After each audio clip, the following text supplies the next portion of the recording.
In the year 2077, the virtual game Apocalypse became a reality. The world's order collapsed and Earth turned into a living hell. Humans began awakening supernatural abilities. In this chaotic world, Jiang City's richest playboy, Ye Yao, managed to protect Qin Yanran at all costs. He spent a fortune hiring 10 experts to help her level up, ensuring she had access to the best resources. He spared no expense, even depleting his entire fortune to buy a divine artifact for Qin Yanran. Whenever valuable opportunities or equipment appeared, Ye Yao immediately handed them over to her. Thanks to his support, Qin Yanran finally rose to become a god-tier powerhouse in the Dragon Country. Today was supposed to be their wedding day. Everyone was overjoyed to see what they believed was a match made in heaven. Many even envied Qin Yanran, dreaming of having such a wealthy, devoted man propose to them. However, at the wedding ceremony, Qin Yanran smiled and hugged Ye Zhao, only to suddenly declare that she would never marry him. Right before his eyes, she tore out his heart. Shocked and in agony, Ye Zhao asked why she would do this. Lying on the ground at death's door, he couldn't fathom why the woman he loved with all his heart would betray him so cruelly. Qin Yanran replied that money couldn't buy her true feelings. She accused Ye Xiao of trying to use lavish gifts to coerce her affection. She accepted his gifts, but that didn't mean she shared his love. Everything she had achieved was due to her own hard work. The only person who truly understood her struggles was Ye Xiao's heart to Ye Xiao's heart so she could hear its heartbeat every day. To her, that was the ultimate romantic gesture. Realizing that Qin Yanran and Zhou Heng had only used him for his wealth, Ye Xiao watched in despair as Zhou Heng laughed and stepped on his face. Everything that belonged to Ye Xiao now belonged to Zhou Heng. Just like that, Ye Xiao died, still unable to understand why Qin Yanran had betrayed him after he sacrificed everything for her. His heart was filled with fury. He refused to let things end this way. He wanted them to pay for what they had done. In the midst of his rage, Ye Xiao suddenly opened his eyes and found himself in a familiar place. Qin Yanran was standing before him, shouting at him. She demanded a little more of his money, claiming she was only taking it to preserve his dignity, and warned him never to bother her again if he continued clinging to her. Ye Xiao barely registered her words. He was too shocked. Had he been reincarnated? It dawned on him that he was now back in the week before Apocalypse descended. There were 200,000 yuan on his card, the monthly allowance he used to give Qin Yanran. Recognizing the scene unfolding before him, Ye Xiao realized he had truly returned to the past. Qin Yanran continued berating him, complaining that classmates called her a gold digger for taking his money, causing her endless mental anguish. Remembering the betrayal he had suffered, Ye Xiao glared at her, rage burning in his heart. This time, he wouldn't let history repeat itself. Scared, Qin Yanran asked Ye Xiao if he was regretting his actions. In response, he quickly pushed her away and told her that if she was only taking his money for his own good, then he would never give her anything again. Hearing this, Qin Yanran suddenly softened her tone and asked if this was another one of his tricks. She said that since he had come all this way, she would reluctantly accept his card once more. But Ye Xiao, furious, ordered her to get lost immediately. Shocked at his sudden change in attitude, Qin Yanran demanded to know how he dared to speak to her like that, warning him that he would regret it. Ye Xiao then removed her shoes he had paid for, and told her to leave them behind before she left. Incensed, Qin Yanran shouted that he shouldn't think a little bit of money made him so great and that he should remember what he had done today. She vowed that even if he knelt and begged her in the future, she would never acknowledge him again. Ye Zhao tossed the shoes into a nearby trash bin, replying that if she truly never wanted to see him again, that would be a blessing. He warned her not to appear in front of him anymore because he had more important matters to attend to than waste time on her. At that moment, Ye Zhao recalled that the Apocalypse beta test would begin in just 1 week. During the first 10 minutes of that beta test, the recharge system would be briefly activated. He needed to secure enough funds before the test started. Immediately contacted Ye Lin, a relative who had always wanted to buy out his shares in the family corporation. Ye Lin was surprised to hear that Ye Xiao suddenly wanted to sell all of his shares. Ye Xiao explained that he wanted 20 billion for the shares, not a cent less. If she agreed, she would have 5 days to complete the paperwork and transfer the money into his account. Ye Lin readily agreed, assuring Ye Xiao there would be no problem. She was pleased to see him finally decide to hand over Ye Corporation to her. However, Ye Xiao reminded her that there was no time for idle chatter and told her to call him once everything was ready. With his financial problem now solved, Ye Xiao only needed to wait for the Apocalypse Beta to arrive. This time, he thought, I'll climb to the top alone. A week later, the Apocalypse Beta arrived. Ye Xiao quickly registered and created his account. A welcome window appeared informing him that this was the beta version of the game, which would last for 3 days. After that, the public version would go live. Logging into the game gave Ye Xiao a familiar feeling. This is it, he thought, the starting point of Apocalypse. He chose the nickname Night Xiao and selected the Beast Tamer class. In his previous life, he had witnessed a guild get obliterated by a god-tier beast tamer commanding a dark abyss dragon. This time, with his unlimited funds and resources, he would master the beast tamer class. After finalizing his nickname and class, Ye Xiao opened the top-up recharge window and successfully deposited $20 billion into the game. Within the next 3 days, he expected the value of those in-game coins to multiply tenfold. Suddenly, the system congratulated Ye Xiao for being the first player to recharge over $1 billion. As a reward, it unlocked a unique hidden profession called Wealth. Ye Xiao was taken aback. He had never heard of a hidden class unlocked by spending so much money. Could it be God of Wealth? At that moment, a red frog appeared from within the system, casually smoking and speaking to him. Ye Yao stared in disbelief, wondering where the frog had come from. The frog introduced itself as Ebisu, Ye Yao's wealth mentor, announcing that Ye Yao was now the 709th god of wealth under his guidance. However, Ye Xiao didn't believe the toad at first. How could a toad possibly be a wealth mentor? Feeling insulted, the toad snapped its fingers to show Ye Xiao what true wealth looked like. Suddenly, countless system notifications appeared before Ye Xiao. Innate talent, wealth rolling in, LV.1, the most basic ability of the god of wealth, allowing him to generate wealth. His gold coins will increase by 1% daily. Innate talent, penny pincher, LV.1. As a god of wealth, he rejects all losses. Upon death, no gold coins or items will drop. Innate talent, extraordinary luck, level 1. It's said that money brings good fortune. Possessing immense wealth also grants excellent luck. Innate talent, unmatched charm, -1. Even the ugliest person becomes handsome when they're generous. His charm increases by +50. Innate talent, power of the wealth god, EV1. As a god, he wields divine power. For every 1,000,000 gold coins he spends, he gains +1 random attribute point, up to 100 points per day. Seeing so many innate talents at once, Ye Xiao was astonished. No wonder it was classified as a hidden class. Although the abilities didn't seem directly offensive, the toad pointed out that any one of these god of wealth talents could bring unimaginable riches. When Ye Xiao noticed the effect of wealth rolling in, he realized that with his current 2.2 billion in gold, he would earn 22 million extra gold daily. And with power of the wealth god, that translated into 22 free attribute points every day. He quickly concluded that this god of wealth class was simply overpowered. In his previous life, he had spent all his money on Qin Yen Ren, but in this life, as a god of wealth, he was determined to show the world the true power of money. With this golden finger, he wouldn't have to wait to become stronger. Ye Xiao immediately spawned into the newbie village. He noticed there weren't many players around, making it the perfect time to level up quickly. However, starting as a beast tamer was dozens of times harder than other classes. In the early stages, he couldn't tame powerful beasts. He needed a good strategy.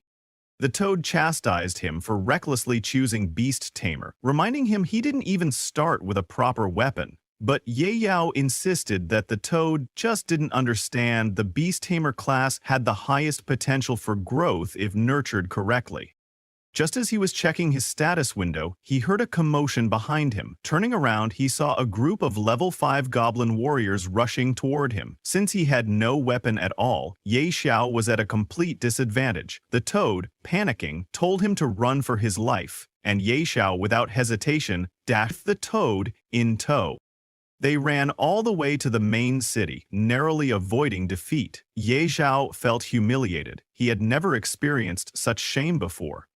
Other players who saw his beast tamer class could only pity him, some even mocking him for taming a toad. Enraged, the toad urged Ye Xiao to buy a beast egg in the city and tame a better creature. Ye Xiao, however, refused to settle for an ordinary beast. Confused, the toad asked what kind of beast he wanted instead. Ye Xiao revealed he knew of a hidden dungeon containing a god-level beast egg in a dragon's lair. With that, Yaexiao headed to the Supreme Hall to hire mercenaries who could help him venture into the dungeon and claim his future legendary companion.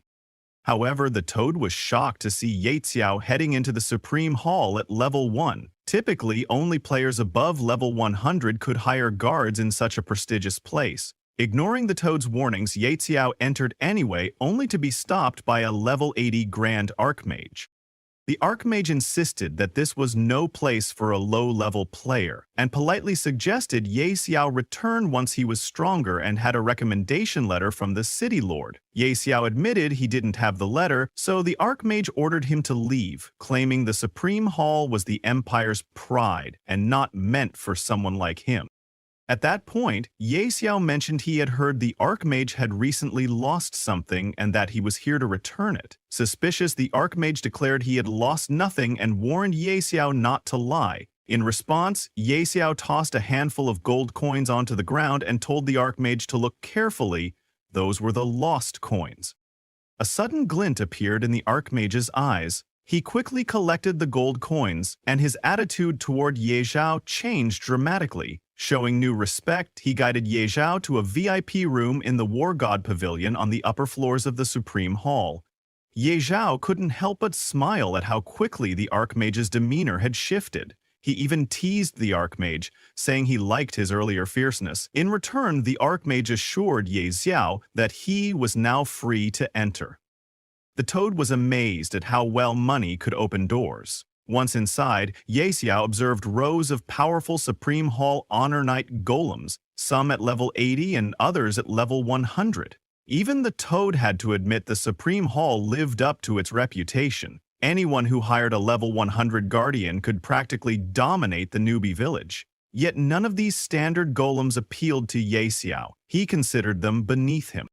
Suddenly, a berserk blood warrior approached Ye Xiao and demanded to know who had allowed him inside. Ye Xiao ignored his tone and stated he wanted to hire a divine-leveled golem guardian.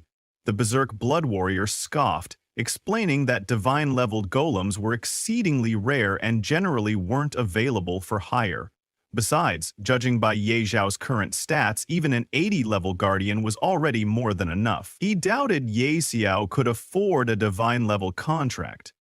Yaozi then declared he was willing to pay 1 billion gold per day, causing the berserk blood warrior to fall silent. His demeanor softened immediately. In a quieter voice, he admitted it wasn't strictly impossible. Rules were ultimately made by people. By coincidence, he happened to know a divine-level spellcaster who might be willing to help. Recalling that divine-leveled spellcasters were incredibly versatile, capable of protection, defense, and offense all at once, Yao Xiao recognized that hiring such a powerful ally from the start would be an enormous advantage. He accepted the Berserk Blood Warrior's offer without hesitation. The Berserk Blood Warrior reminded Ye Yao that although he could summon the divine-level spellcaster any time, they first had to settle the payment details for the 1 billion gold per day rate. Ye Yao proposed signing a contract immediately, agreeing to pay whenever it was required. The Berserk Blood Warrior accepted and said that once the contract was finalized, the spellcaster would be summoned right away. Ye Zhao was eager to proceed. He had much to accomplish and wanted to start as soon as possible. As the contract stabilized, a beautiful female mage suddenly teleported behind Ye Xiao. Her name was Dolores, a divine-leveled spellcaster. According to the contract, she would follow Ye Xiao's orders for the next 24 hours. Curious, Dolores asked what difficult task he needed her for. Feeling a bit awkward, Ye Xiao admitted he had hired her for a very challenging mission. Dolores, however, seemed unimpressed. She assumed there were no truly tough dungeons in the newbie village, mentioning that foes like the Goblin King and even his entire family could be wiped out with a simple wave of her hand. Ye Yao decided to skip any further explanations and asked her to follow him immediately. Together they headed to a monster hunting area. Upon arriving, Dolores summoned a massive firewall spell that instantly obliterated the Goblin Elite warriors in mere seconds. Ye Xiao was stunned by her damage output. It was as if she was knocking the numbers so high they might as well be phone numbers. The other players nearby were just as speechless. They saw Ye Xiao teamed with a spellcaster unleashing insane damage values. Some wondered if he was hacking but quickly dismissed it. No known cheats existed for the game yet. The only logical explanation was that he had hired an extremely high-level NPC spellcaster. Thanks to Dolores' overwhelming firepower, Ye Xiao's level skyrocketed. He soon reached level 10, gaining 10 attribute points to allocate freely. He also became the first player in Novice Village 9527 to reach level 10, earning another 10 bonus attribute points. Even more impressively, he was the first player worldwide to hit level 10, which granted him 50 additional attribute points and the special title Speed Ascender. The Toad was amazed at Ye Xiao's rapid progression. Most players were still below level 5, yet Ye Xiao had surged to level 10 in just half a day. In response, the system broadcasted a worldwide announcement. Player Night Sorrow has reached level 10, unlocking the level leaderboard. Other players were shocked, wondering how someone had managed to level up so quickly. Some guessed he might be a game master testing the system, but Ye Xiao didn't care about their speculation. Soon enough, when Apocalypse merged with reality, everyone would discover he was the true god among them. With his new level, bonus attribute points, and the 100 points gained from spending 1 billion gold through his God of Wealth power, Ye Xiao decided it was time to head for his true destination. After a long trek, the Toad finally asked how much farther they had to go to reach the hidden dungeon. Ye Xiao reassured him they had already arrived. Pointing ahead, he announced with a smile, "Welcome to the Dragon's Lair." Meanwhile, in another part of the game, a player, currently only level 3, had been relentlessly hunting elite monsters from the moment he logged in. Despite all his effort, he'd barely reached level 3, yet someone else had already hit level 10. Is there some exploit in the game, he wondered? He'd never heard of Night Sorrow before, but the news both intrigued and excited him. This could mean there was a powerful rival worth competing against. Back to Ye Xiao. Having finally arrived at the hidden dungeon located in Novice Village 9527, deep within Whispering Valley at coordinates 1102-254, Ye Xiao placed his hand on a particular stone to reveal a concealed entrance. As he and his companions entered, a system warning flashed. Warning, this area is extremely dangerous. Leave immediately.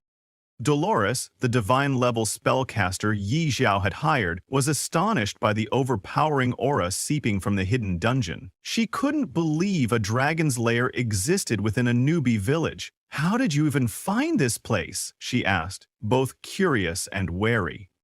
Now Ye Xiao explained he had no intention of actually fighting a dragon at his current level. A level 100 berserker in his previous life had accidentally triggered a hidden quest, explore the dragon's lair, and discovered the entrance was in the novice village. Nobody believed him at the time, so he ventured in alone and never returned. In Ye Xiao's past life, he'd bought that berserker's battle footage for a high price and learned there was a rare dragon egg in this dungeon. Now he intended to claim it. Both Dolores and the Toad, e.g. Episu, were shocked when Ye Xiao revealed he planned to steal a dragon egg. Dolores warned him that stealing a dragon egg was often harder than slaying the dragon itself. Ye Xiao, however, insisted that someone of her caliber, a god-tier sorceress, could handle the challenge in seconds. Venturing deeper into the lair, the group soon spotted a massive dragon in deep slumber. Dolores froze in place. "That's a Tier 5 Radiant Dragon," she exclaimed in disbelief. "Even a Tier 3 dragon can destroy an entire guild. A Tier 5 Radiant Dragon is in another league entirely." Yao's eyes gleamed. The egg of such a powerful creature had to be incredibly valuable. He was determined to obtain it at any cost. Dolores, however, shook her head, refusing to fight. Even doubling her commission wouldn't change her mind. She claimed it was simply impossible. Ye Xiao then clarified he had no intention of battling the dragon directly, he just needed her to buy him some time while he snatched the egg. Dolores still hesitated. A Tier 5 Radiant Dragon was beyond formidable. As she started to walk away, Ye Xiao tripled her fee on the spot. With such a massive offer, Dolores finally relented. "I can only hold off the dragon for 3 minutes at most," she warned. "Use that time wisely to grab the egg." She then cast multiple buffs on Ye Xiao, each lasting exactly 3 minutes, and told him bluntly, "The rest is up to you." Seeing this, Ye Xiao realized just how incredible and terrifying a god-tier sorceress could be. Sister Tao Lessie unleashed her full power against the dragon, using ice arrows to restrict its movement and draw its rage away from Ye Xiao. With the dragon's attention focused on her, Ye Xiao slipped behind it, hoping to steal the dragon egg undetected. He reminded Sister Tao not to let the dragon notice him, otherwise they'd be done for. But Sister Tao was quickly running out of steam. She called out to Ye Xiao that she could only distract the dragon for another minute and a half, so he needed to hurry. When Ye Xiao tried to lift the dragon egg, he realized it was far heavier than he'd expected. He asked the toad, Ebisu, to help, but the toad clumsily knocked over some armor lying nearby, causing a loud crash that caught the dragon's attention. Enraged, the dragon turned toward them. Ye Xiao grabbed the egg in a panic and yelled for Sister Tao to do something. Mustering her remaining mana, Sister Tao erected an ice wall to slow the dragon's advance, but it was nowhere near enough. The dragon roared and unleashed a Dragon King's breath, forcing Sister Tao to warn Ye Xiao to run for his life. She herself fled as well. Seeing her also running away, Ye Xiao shouted after her in confusion, but she reminded him their 3-minute deal was over. She wasn't some invincible being who could take on a Tier 5 dragon indefinitely. Together, they barely escaped the dungeon before they were incinerated by the dragon's breath. Though it was a close call, Ye Xiao successfully managed to snatch the dragon egg. Outside, Sister Tao admitted that if this egg truly belonged to a Tier 5 dragon, then the risk they'd taken would be worth it. She also reminded Ye Xiao not to forget her commission. Because of this mission, Tao Lessie's favorability toward Ye Xiao increased, now sitting at 60. Ye Xiao assured her she'd be paid promptly. He then turned his attention to contracting the beast. The toad teased Ye Xiao, hoping the egg wouldn't hatch into something bizarre. Otherwise, that 300 million he'd spent to hire Sister Tao would have gone to waste. Ignoring the jab, Ye Xiao placed his hand on the dragon egg. Success or failure, it all came down to this moment. The shell cracked, revealing a small green dragon. But there was something odd about its appearance. It didn't look like a radiant dragon hatchling at all. Its coloration was wrong. Taken aback, they wondered if this meant the radiant dragon had been cheated on. When Ye Xiao checked the little dragon's status, he was completely stunned. It turned out to be a mythical tier Azure Sky Dragon, currently at level 1, yet its base stats were already off the charts. Strength 500, Constitution 500, Agility 500, Spirit 500. In addition, it had several overwhelmingly powerful talents. Absolute Suppression.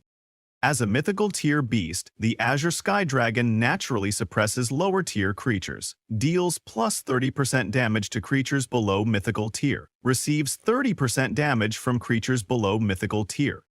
2. Dragon King. The Azure Sky Dragon, as the supreme being of the dragon race, naturally suppresses all dragon-type creatures. Deals plus 50% damage to all dragons. Recedes 50% damage from dragons. 3. Mythical Bloodline.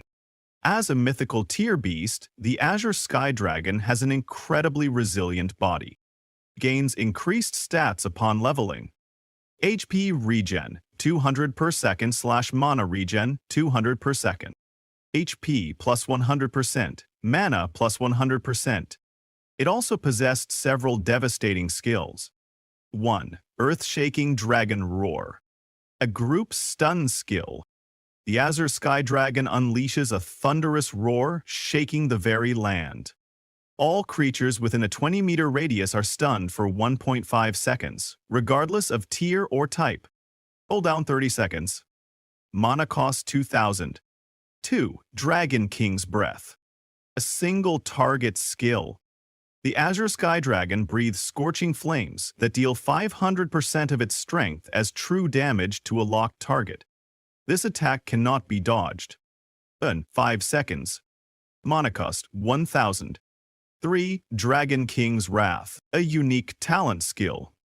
The Azure Sky Dragon enters an uncontrollable rage, determined to obliterate everything in its path. Deals strength plus constitution % true damage indiscriminately to all creatures within 50 meters. Cooldown 30 days. After activation, all stats permanently decrease by 5%, and the dragon falls into a 5-day slumber. With 500 strength at level 1, even its basic breath attack would inflict well over 2,500 damage, an amount no normal player could withstand. Sister Tao congratulated Ye Xiao on his extraordinary luck, pointing out the hatchling's absurd stats and immeasurable growth potential.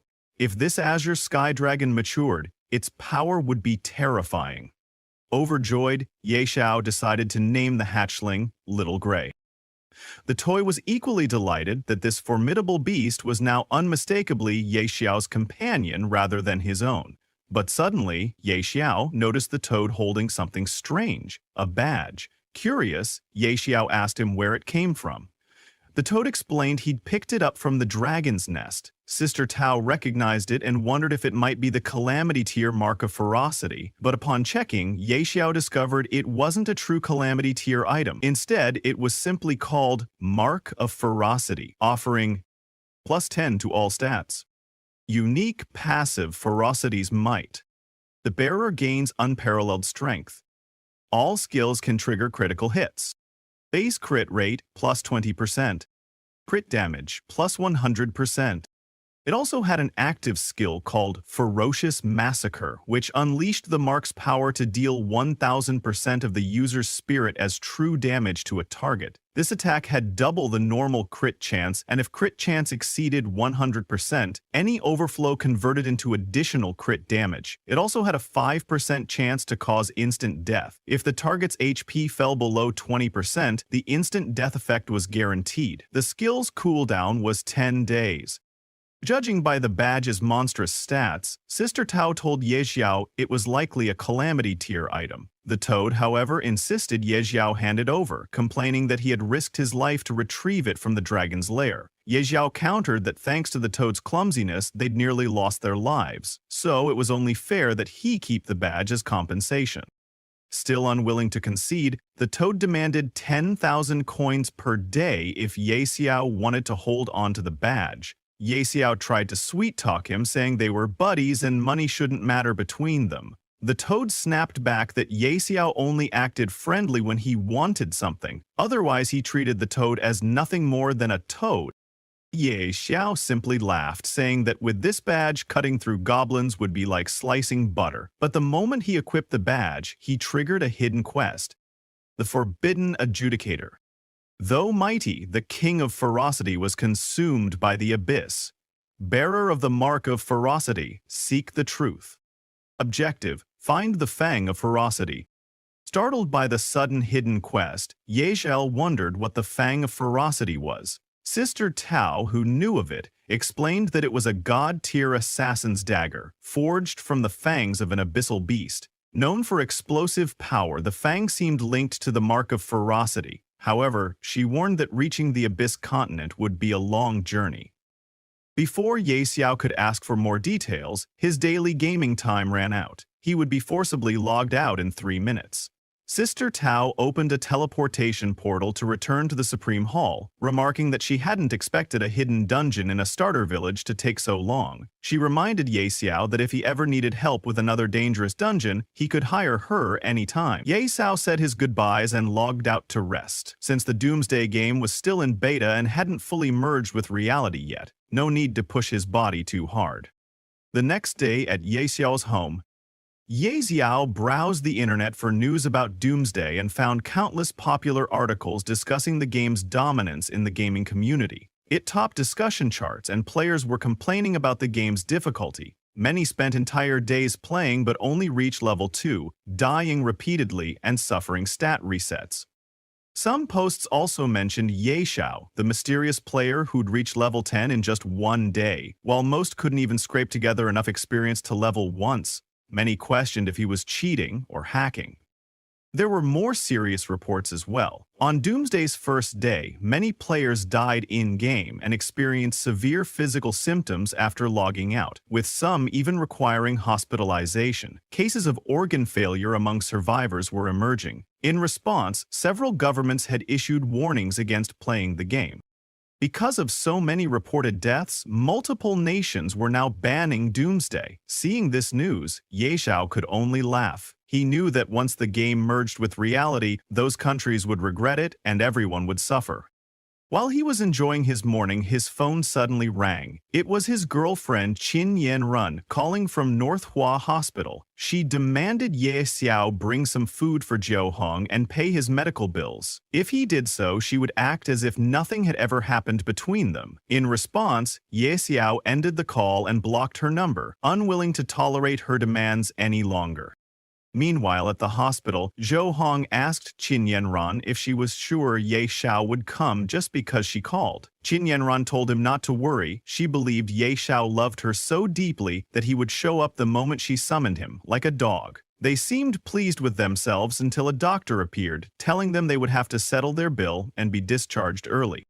Qin Yanran questioned why they needed an early discharge. The doctor explained that the hospital was overwhelmed with organ failure patients, people who had been playing Doomsday, and they were running out of beds. Yanran sarcastically asked if they considered poor people's lives worthless, but the doctor insisted they pay their bill and vacate the room by day's end.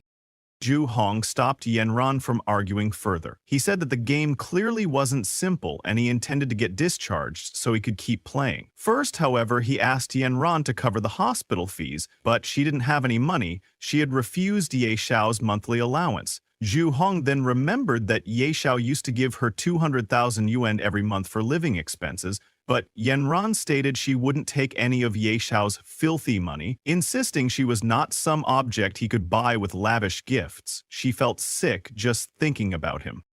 Growing worried, Zhou Hong told Yanran to send Ye Xiao another message asking for money because he planned to start a Doomsday gaming studio. For Ye Xiao, that kind of money was nothing, but for them, it was crucial. Yanran reassured Zhou Hong that once Ye Xiao showed up, she would say a few sweet words and he would obediently hand over the money. Meanwhile, at Ye Xiao's home, he had been sleeping after logging out of the game. When his alarm went off, he woke up, ready to log back into Doomsday. He wanted to continue leveling up before the beta fully merged with reality. Upon logging in, he found himself back in Novice Village. He summoned the toad, Ebisu, and told him they needed to level up quickly and leave the village. However, in a place where most players were still level 1 or 2, Yao Zhao, already level 10, stood out significantly. A crowd began gathering around him, amazed that the top-ranked player on the leaderboard was right there. People were curious, some inviting him to join their teams, even offering cute little girls in their parties as incentives. Despite changing into a masked outfit to hide his face, Ye Xiao couldn't conceal the level floating above his head. To escape the attention, he ran out of the novice village as fast as he could. Unfortunately, other players still chasing him for answers or opportunities followed him outside. Even after leaving the village, they continued pursuing him, determined to catch up to the game's most mysterious powerhouse.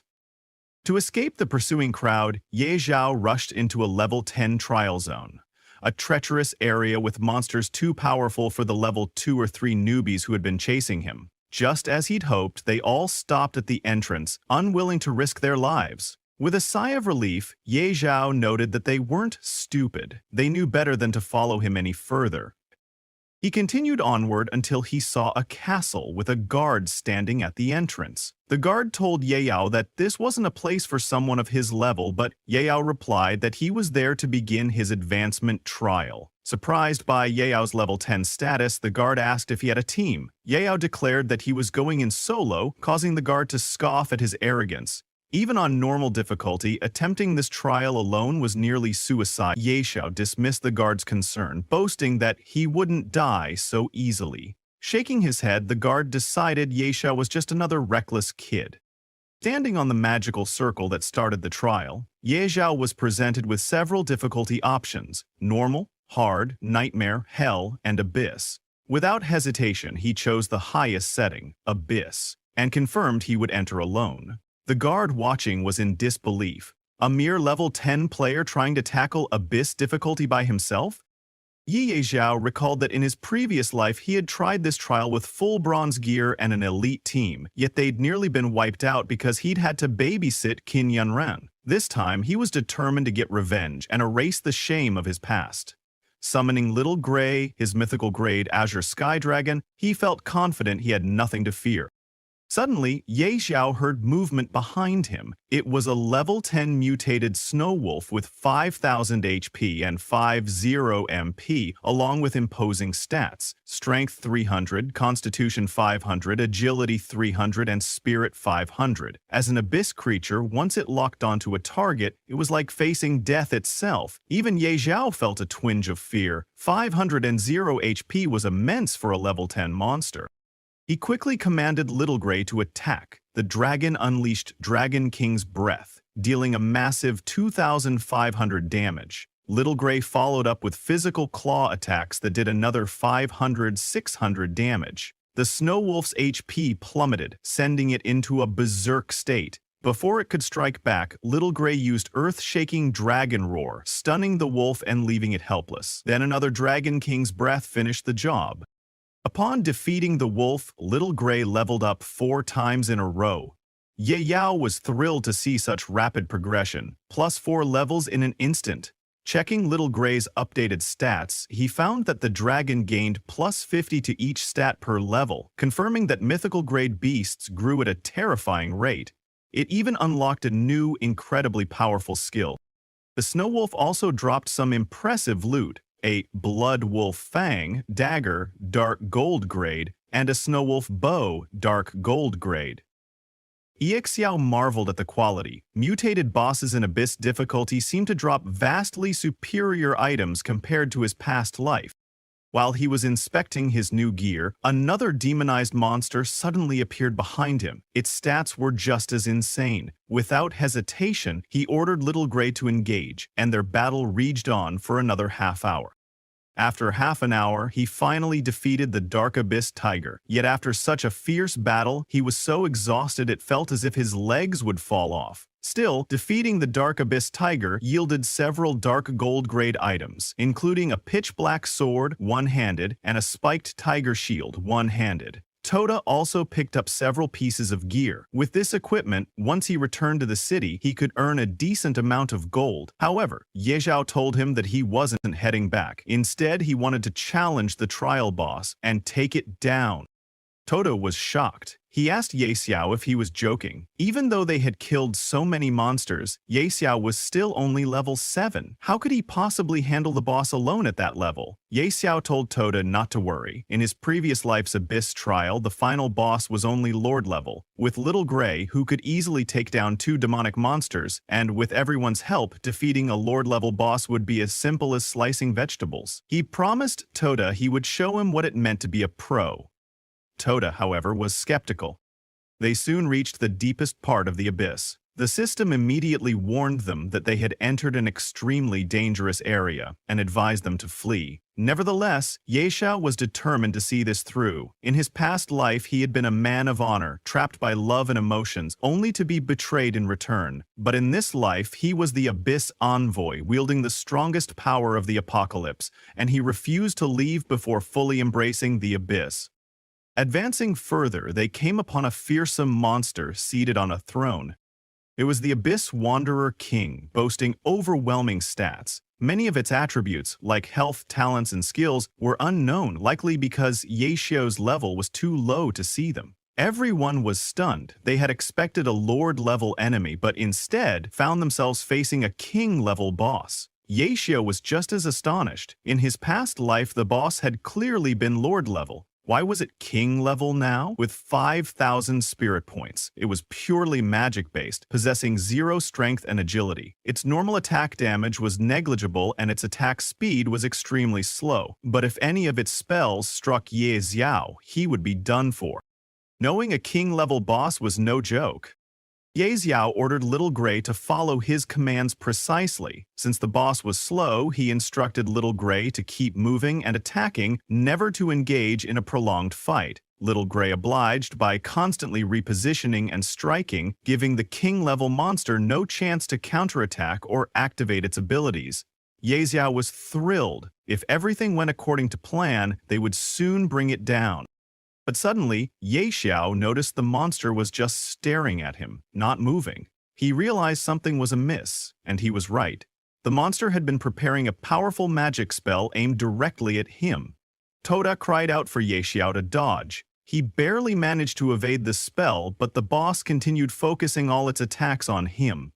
Confused about why the boss singled him out, Ye Xiao called for Little Gray to help before he ran out of stamina.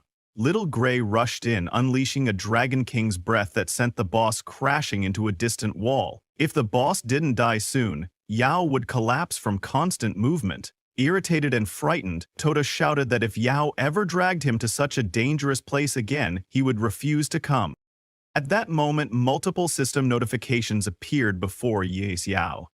Congratulations! You have completed the Abyss trial. Your beast, Little Gray, has reached level 10.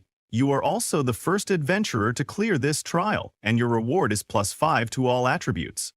With the boss finally slain, Ye Xiao exhaled in relief. He then turned to Toda, calling him a coward. Toda argued back. If Ye Xiao was so fearless, why had he run so fast to save himself? Ignoring the retort, Ye Xiao approached the fallen boss to see what kind of loot a king-level monster would drop. Meanwhile, a loud system announcement echoed throughout the game. Player Ye Xiao from Daxia Nation has completed the Abyss trial, becoming the first adventurer in history to conquer it. He has earned the legendary title Abyss Envoy. This is hereby announced. Players across the game were stunned. It had only been 2 days since launch, yet someone had already cleared an Abyss-level dungeon. Those from Daxia Nation were especially astonished. A top-ranked player came from their homeland, and his name alone graced the leaderboard. This person was truly extraordinary. Many large and powerful guilds immediately began investigating Ye Xiao in hopes of recruiting him. Back in Beginner Village 9527, the players were excited to learn that the famous new level 10 expert was from their very own village. Zhou Hong, now discharged from the hospital, resumed playing. He told Yan Ran that if they could befriend this pro and team up with him, they would become famous in no time. Even someone like Ye, second-generation kid, might eventually look up to them. Yan Ran asked if he truly believed a simple game could help him reach the pinnacle of life. Zhou Hong replied that something about this game felt different and that she should trust his judgment. He then asked if she had contacted Ye Xiao to help them level up. After all, he was rich and a gaming expert. Jianran refused, telling Zhou Hong that she would not reach out herself. If he wanted to, he could do so, but she wasn't that shameless. Yanran told Zhou Hong to stop bringing up Ye Xiao. It was so rare for them to have some time alone together. Since she had never played the game before, she asked him to teach her so they could enjoy some time together. Realizing her intention, Zhou Hong suggested they go level up. Meanwhile, Ye Xiao had just defeated a hidden dungeon boss and was stunned by the loot. After all that effort, the boss had only dropped a single fragment, an item he had never encountered in his previous life. It was called the Abyssal Stone Fragment, with an unknown grade and currently unidentifiable. Seeing no immediate use for it, Ye Xiao decided to head back to the spawn point, planning to get it appraised later. He had passed the trial, so leaving the beginner's village and heading to the main city took priority. Upon emerging from the dungeon, Ye Xiao found the guard at the entrance in complete disbelief. Someone had actually solo cleared the trial on Abyss difficulty? Yes Yao told the guard to stop wasting time and open a path to the main city so he could leave the beginner's village. The guard quickly activated the teleportation gate and congratulated Yes Yao on passing the trial. He also gave Yes Yao a guide token, which granted free entry to and from the main city. Ye Xiao thanked the guard for his help. In addition, because Ye Xiao cleared the Abyss-level advancement trial, he was entitled to an epic item, the Badge of Valor. This badge served as proof of a hero and was only awarded to those who cleared the Infernal-level trial, an extraordinary feat. Equipped with this badge, Ye Xiao's base stats would increase by 20 and his charisma by 3. He also gained a passive skill called Valor's Might, which increased his strength by 10% for 1 minute whenever his HP fell below 30%. Ye Yao was amazed by the Badge of Valor's effects. After receiving it, he stepped into the teleportation portal and arrived moments later in the main city of Windleaf. The system congratulated him on entering a new area. Ye Yao was surprised to see how quiet the city was. In his previous life, the job transfer square would have been packed with hundreds of players. Arriving so early really changed the scene. Without delay, Ye Xiao set out to find Beastmaster Gutal. A companion named Toda was puzzled and asked why Ye Xiao was looking for a Beastmaster when he was already a beast tamer. Ye Xiao just smiled and said Toda would see soon enough. Before long, Ye Xiao reached Beastmaster Gutal, finding an older man sitting by the entrance. Ye Xiao approached and said he wanted a job transfer. However, the old man dismissed him outright, telling him to bother someone else. Ye Xiao insisted that he wanted to transfer to the hidden class Beast Whisperer, and that only Gutal could grant it. At this, the old man glared and said that becoming a Beast Whisperer wasn't for just anyone. If Ye Xiao wanted to join this class, he would have to prove his strength first. Gutal ordered him to head to the outskirts and bring back 100 demon wolf cub eyes. Toda was shocked and asked how Ye Xiao even knew about this hidden class quest. Ye Xiao, however, had no intention of spending time hunting 100 elite monsters. Hearing this, the old man scoffed and called Ye Xiao a useless fool, saying that if he couldn't even handle that, he had no chance of becoming a Beast Whisperer. In a huff, Gutal told Ye Xiao to get lost and stop wasting his time. In response, Ye Xiao retrieved the Badge of Valor from his pocket and explained that there might be a misunderstanding. He didn't think he needed to kill any demon wolves. This badge alone should prove his strength. The old man was astonished to see the epic Badge of Valor, shocked that someone so young had already cleared the Infernal level advancement trial. The old man grew even more surprised and asked Ye Xiao if he truly cleared an Abyss-level trial. He also wondered how many people had been on Ye Xiao's team. Confidently, Ye Xiao revealed that he had gone in alone and defeated the Abyss-level challenge by himself. Awkwardly laughing, the old man declared that he had known Ye Xiao was extraordinary from the very start, a true dragon among men. Ye Xiao couldn't help but be taken aback at how fast this man's attitude had changed. Not long ago, the old man had called him a useless fool, and now he was showering him with praise. Without wasting any time, Ye Yao asked if he could finally transfer to the Beast Whisperer class. The old man nodded but admitted he first wanted to see what kind of beast could survive an Abyss-level trial. Ye Yao then showed him his little dragon hatchling. Taken aback, the old man broke into a cold sweat. He could hardly believe he was looking at a god-tier dragon hatchling. He never expected to witness such a creature in his lifetime. However, the old man told Ye Xiao that he might not be able to transfer him to the Beast Whisperer class that day. When Ye Xiao asked why, the old man explained that the Beast Whisperer class was simply unworthy of a god-tier beast. Instead, he would introduce Ye Xiao to the Royal Chief Beast Tamer. He handed Ye Xiao a referral letter and gave him directions, insisting that only the Royal Chief Beast Tamer could properly guide him. Upon receiving the letter, Ye Yao triggered a new hidden class quest, Dragon's Whisper. After securing the referral letter, Ye Yao headed toward the royal city to find the Royal Chief Beast Tamer. As they traveled, Toda marveled at Yea's luck in discovering a hidden class. Ye Yao then mentioned that the Royal Chief Beast Tamer was quite far away, and that he had other matters to handle first. Confused, Toda asked what those matters were. Ye Yao only smiled and told him to follow along, because he needed to complete another hidden quest. Still perplexed about how Ye Xiao knew so many hidden quests, Toda went with him. Soon they arrived in front of a grand church-like building where a beautiful woman stood surrounded by guards, searching for something. Jokingly, Toda asked if Ye Xiao planned to sell himself to a wealthy lady. Ye Xiao just chuckled and explained that this was Lady Charel, the widow of the former city lord, a rich and beautiful noblewoman, but not the reason he had come. As Ye Xiao approached, the guards stopped him and demanded to know who he was. Ye Xiao respectfully greeted Lady Charel and asked why she seemed so sorrowful. Was there a problem he could help solve? Lady Charel confided that she had lost a very precious personal item. If Ye Xiao could recover it, she would be deeply grateful. Thus, Ye Xiao triggered yet another hidden mission, Lady Charel's request. Retrieve her beautiful flower. He reassured Lady Charel that he would take care of it, then set out to fulfill her request. After that, Ye Xiao headed into the city to look for the flower, while Tota grew more and more confused. He asked Ye Xiao why they were wandering around town if Lady Charel's flower should be in a garden or somewhere outside the city. Ye Xiao simply smiled and replied that this wasn't an ordinary flower. Tota asked if Ye Xiao actually knew where the flower was, but Ye Xiao didn't say a word. Instead, he walked into a small shop. Tota, now even more perplexed, wondered how on earth a tool shop could possibly stock a beautiful flower. As they entered, the shopkeeper greeted Ye Xiao and asked what he was looking to buy. Ye Xiao said he'd heard the shop sold treasure boxes.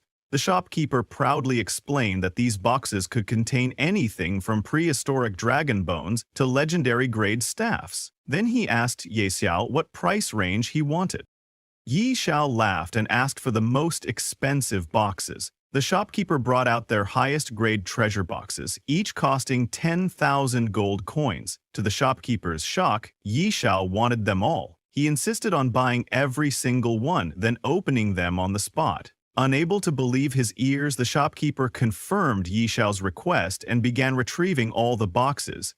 One by one, Ye Xiao opened the boxes. Most contained various random items, but no sign of the rare flower. After half an hour, he was down to the last box without any luck. Nervously, he opened the final treasure box, and finally his luck shone through. Inside was the crystal white flower, a stunning bloom whose actual use was unknown. Overjoyed, Ye Xiao rushed back to Lady Charel's estate to deliver the flower. Meanwhile, Lady Charel was taking a bath, talking with her maid Liz about whether anyone would actually be able to find it. Liz nodded and reassured her that, with Lady Charel's fortune, luck wouldn't fail her. Just then, another maid dashed into the bathroom, announcing that a young man was outside, claiming to have brought the flower Lady Charel desired. Shocked, Lady Charel stood up, momentarily forgetting she wasn't wearing anything, unable to believe someone had truly found it so quickly. After hastily dressing, she came out to greet Ye Xiao. A guard gestured toward him, explaining that he was the one who had come with the flower. Ye Xiao presented the box to Lady Charel and invited her to inspect its contents. Overjoyed to see the very flower she had been searching for, Lady Charel thanked him profusely. Turning to Ye Yao, she asked what reward he wanted, money or perhaps a rare artifact. She was more than ready to repay him for his trouble. Ye Xiao told Lady Charel that he wasn't interested in money or artifacts. Hearing this, Lady Charel smiled and teased that if wealth and treasures didn't appeal to him, the only thing left for her to offer was herself. Blushing in embarrassment, Ye Xiao was shocked by her bold suggestion. He quickly composed himself and nervously clarified that she had misunderstood. He only needed her help to obtain official citizenship status. Lady Cherry laughed, amused by Ye Xiao's noble demeanor and charm, and her favorability toward him increased. "You little rascal," she teased. "So all you wanted was citizenship? That's easy." She called for one of her maids, Eliza, to prepare the necessary papers and her official seal. However, Ye Xiao had another request. He wanted to purchase property in Windleaf City and settle down. He showed Lady Charella a map and pointed to the location he had in mind. Glancing at the map, she noted that while she understood his desire to acquire real estate, the West District he was eyeing wasn't exactly a bustling area. She asked if he was certain about his choice. Ye Xiao nodded, assuring her it was exactly what he wanted, and politely asked for her help in making the right connections. Lady Chare agreed and told him she would arrange for someone to contact the real estate agents in the West District. Ye Xiao thanked her for everything. Toda, however, was not pleased with Ye Xiao's decision. He didn't understand why Ye Xiao would ignore the prosperous East District, arguing that buying land in the less developed West District would only lead to losses. Surely that wasn't how to build wealth. Unconcerned, Ye Xiao told Toda not to worry. In his previous life, Windleaf City would be attacked by strange creatures. Even the current city lord would fall in battle, and most of the East District would be destroyed. The West District, being sparsely populated, wouldn't attract as many monsters and would suffer the least damage. Later, it would become the most functional and therefore most valuable part of Windleaf City. When that happened, Ye Zio's investment would yield tenfold profits. Sometime later, Ye Zhao went to the governor's office. The real estate contracts for his purchases had been finalized, granting him ownership of 340 residential units and 184 commercial properties, an investment totaling 1.2 billion gold coins. Ye Zhao could hardly believe he had managed to buy so much with just 1 billion. After he completed the paperwork and paid the full amount, Lady Chirel handed him his citizenship documents.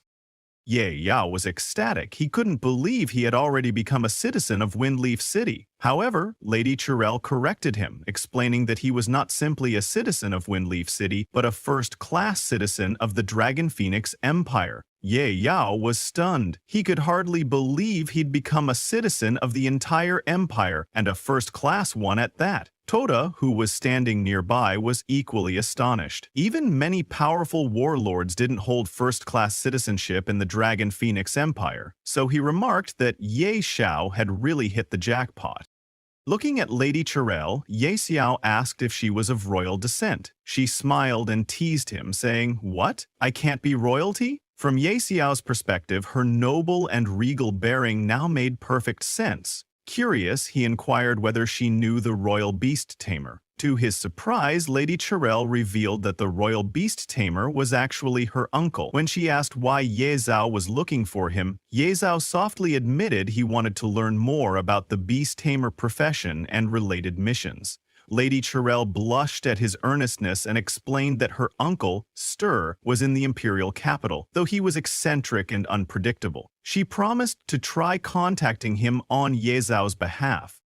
Ye Zhao thanked Lady Chirel and gallantly kissed her hand, causing her to blush in embarrassment. She told him not to call her madam anymore. Sophia would suffice. Because of this, Lady Sophia's favorability increased by +20. The system also congratulated Ye Zhao for obtaining first-class citizenship in the Dragon Phoenix Empire. It announced that his prestige ranking had been unlocked, and that players from Great Xia could now check the leaderboard. Additionally, Night Xiao had successfully acquired real estate, unlocking the regional housing system. As a result, all Great Xia players had their daily game time limit increased by 1 hour. Observing this, Toda was amazed, teasing Yaziel by asking if he had sold his looks to charm Lady Sophia. Yaziel only smiled in response. Meanwhile, after the system broadcast Yaziel's achievements, many other players were astonished, wondering what first-class citizenship meant. A housing system? An extra hour of playtime for everyone? Many found it unbelievable, while some grew annoyed that they might be considered lower-class citizens. Being a nobody in real life was bad enough. Did they have to be nobodies in the game, too? Elsewhere, Yanran and Zhou Hong were hunting goblins to level up when they heard the announcement. They were amazed that Night Qiao had already reached level 11 and become a first-class citizen. Yanran agreed it was quite impressive, though she thought his name sounded a bit odd. She lamented that if they had a top player like him leading them, they'd probably be at level 4 or 5 by now. Instead, they were struggling to kill a single slime. One of their teammates, angered by Yanran's complaints, asked if she was unhappy with the team. He noted that she did almost nothing yet gained levels just by tagging along, and she still wasn't satisfied. If she didn't like it, he said, she could leave. Zhou Hong tried to calm everyone down, explaining that it was just a misunderstanding and apologizing on Yanran's behalf. Furious at the lack of support, Yanran declared that she wanted to leave the party anyway. The teammates retorted that if she thought being a little pretty let her act like a princess, she was mistaken.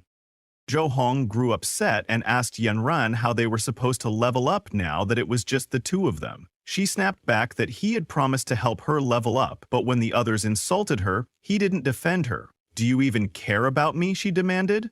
Zhou Hong apologized, admitting he was wrong. He then asked if Yanran had contacted Night Xiao to play Apocalypse with them. Yanran refused, saying, "Why should I contact him first? He always contacts me first." Zhou Hong apologized again, saying he knew she had her pride, but begged her to reach out to Yexiao just this once so he could help them level up. Moved by his plea, Yanran agreed to consider it, telling Zhou Hong she would message Night Xiao after she logged off. Zhou Hong bade her goodbye, saying he'd be waiting for good news. Yanran logged out, picked up her phone, and decided to contact Yexiao. Although she found his extravagant spending a bit crude, she was willing to give him another chance. She sent Ye Zhao a message saying that she was playing a game called Apocalypse. She urged him to hurry up, buy the necessary equipment, and then help her and Zhao Tao level up. If he could get her onto the ranking board, she might even consider becoming his girlfriend, a gesture she felt was quite generous on her part. 5 minutes later, still no reply. Checking her phone again, she discovered that Ye Zhao had actually deleted her from his friends list. Outraged, Yanran demanded to know how he dared to remove her. She swore that from that day on, they were completely through. Even if he knelt and begged her like a dog, she would never forgive him. Meanwhile, inside the game at Windleaf City's Eastern District, Ye Xiao remarked to Toda that the Western District would soon flourish just as this one had. He had come to identify some of his newly acquired items, so he headed to an appraisal shop. However, the shopkeeper informed him that they only appraised silver-grade equipment and above. If he had bronze-grade equipment, he would have to visit another shop outside the city. In response, Ye Xiao took out one of his dark gold tier items and asked if the shopkeeper could handle it. The shopkeeper examined the piece in surprise. It truly was dark gold grade. Grinning, he assured Ye Xiao that as a gold tier appraiser, he had over an 80% success rate. The only catch was that dark gold grade appraisals cost 100 gold coins each. Unfazed, Ye Xiao handed over the money and mentioned he had several more dark gold tier items to be appraised as well. The shopkeeper was stunned. This customer was clearly loaded. Ye Xiao urged him to hurry, as he was in a rush. The first item appraised was a blue crystal necklace called the Night Pendant, level 10, dark gold grade. It granted plus 40 spirit, plus 40 strength, and 20% dark attribute damage taken. The shopkeeper was astonished by its impressive stats. Ye Xiao was equally pleased. Over the next while, all of Ye Xiao's dark gold items were successfully appraised. He equipped a few, boosting his base attributes to Strength, 142. Constitution, 99. Spirit, 264. Agility, 110. His special attributes were now Luck, 65, and Charm, 68. With these stats, Ye Zhao felt much more confident in his abilities. Toda then asked what their plan should be, noting that Lady Sophia had yet to send any updates. Ye Zhao decided they might as well head to Grey Mist Valley for some leveling. Moments later, they arrived. Toda was startled by the sight of level 20 monsters, warning that it wasn't a suitable place for a level 11 player. Ye Zhao nodded in acknowledgement, but before they could proceed, a group of level 21 gray hyenas appeared. Corrupted by the valley's gray mist, these hyenas were more violent than normal, known to strike from behind. Ye Xiao quickly summoned Little Gray to fight them. The little dragon unleashed a dragon breath attack, instantly defeating the gray hyenas. Meanwhile, Ye Xiao calmly sipped tea, noting that although the monsters here were high level, they approached on their own and Little Gray could handle them. For 2 hours, Little Gray fended off every monster that wandered too close. By the end, Ye Xiao had easily reached level 12, and Little Gray had also hit level 12. Ye Yao was amazed at how straightforward leveling had become. At this rate, he might reach level 20 in just a few days. While looting the fallen monsters, he discovered a beginner fireball spell scroll. Toda joked that a beast tamer using fireball might look odd, but Ye Xiao merely smiled, insisting that more skills were always better. He successfully learned Fireball, which dealt 150% of his spirit as magic damage, had a 1-second cast time, cost 50 MP, and had a 5-second cooldown. Just then, one of the gray hyenas charged at Ye Zhao. Eager to try his newly learned fireball spell, he cast it, only to see it deal a mere 31 damage. Stunned by how weak it was, Ye Zhao began wondering why the spell's damage was so low. Toadette burst out laughing, joking that little Gray's farts would do more harm. Ye Zhao ignored him and checked the time, realizing that only 2 hours remained before the official public release began, on the third day of Doomsday. At that moment, all citizens of the Great Xia Kingdom aged 16 and above would be forcibly pulled into this dangerous game, bringing about a massive change in the world. As predicted, exactly 2 hours later in the real world, dark thunderclouds filled the sky. A glowing blue system window appeared before everyone aged 16 and older, displaying the words, "Greater than Doomsday, entering game." Confused people wondered if it was some kind of midnight prank, until they were abruptly pulled into the Doomsday game. Some had been soaking in a bathhouse, others were eating, and many questioned whether they had just been transported to another dimension. Yan Ran and Zhao Hong were likewise forced into the game. Yan Ran, disoriented, wondered why she had automatically logged in. Zhao Hong, equally confused, said he had been sharing a midnight snack with Wang Wan and others when he was pulled in. Glancing around, they realized that countless people had also been taken. It was now clear that Doomsday was merging with reality. Zhao Hong asked Yan Ran if she had contacted Ye Yao about power leveling them, but she snapped that she wanted nothing to do with him. Even if he begged her, she wouldn't acknowledge him. Instead, she'd planned to reach out to the legendary Knight Zhao, the #1 ranked player. Startled, Zhao Hong asked if she truly knew the top-ranked player. Yan Ran smiled and admitted she didn't, yet. But no man had ever resisted her charms, so she'd intended to make him help them.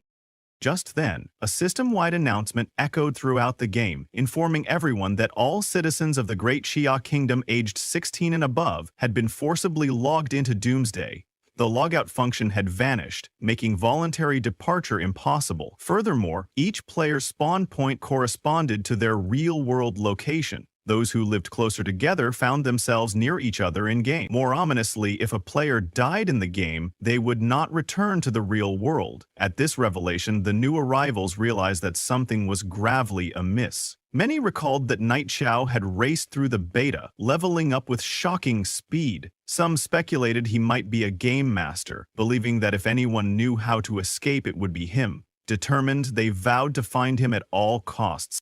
Meanwhile, in Newbie Village, a man called Immovable Mountain stood atop a hill, listening to a subordinate kneeling before him. The man reported they had yet to discover any way of exiting the game and might be permanently trapped. Immovable Mountain asked for news about Knight Xiao, but his subordinate explained that Knight Xiao, already level 12, was no longer in the newbie zone and they had no means to contact him.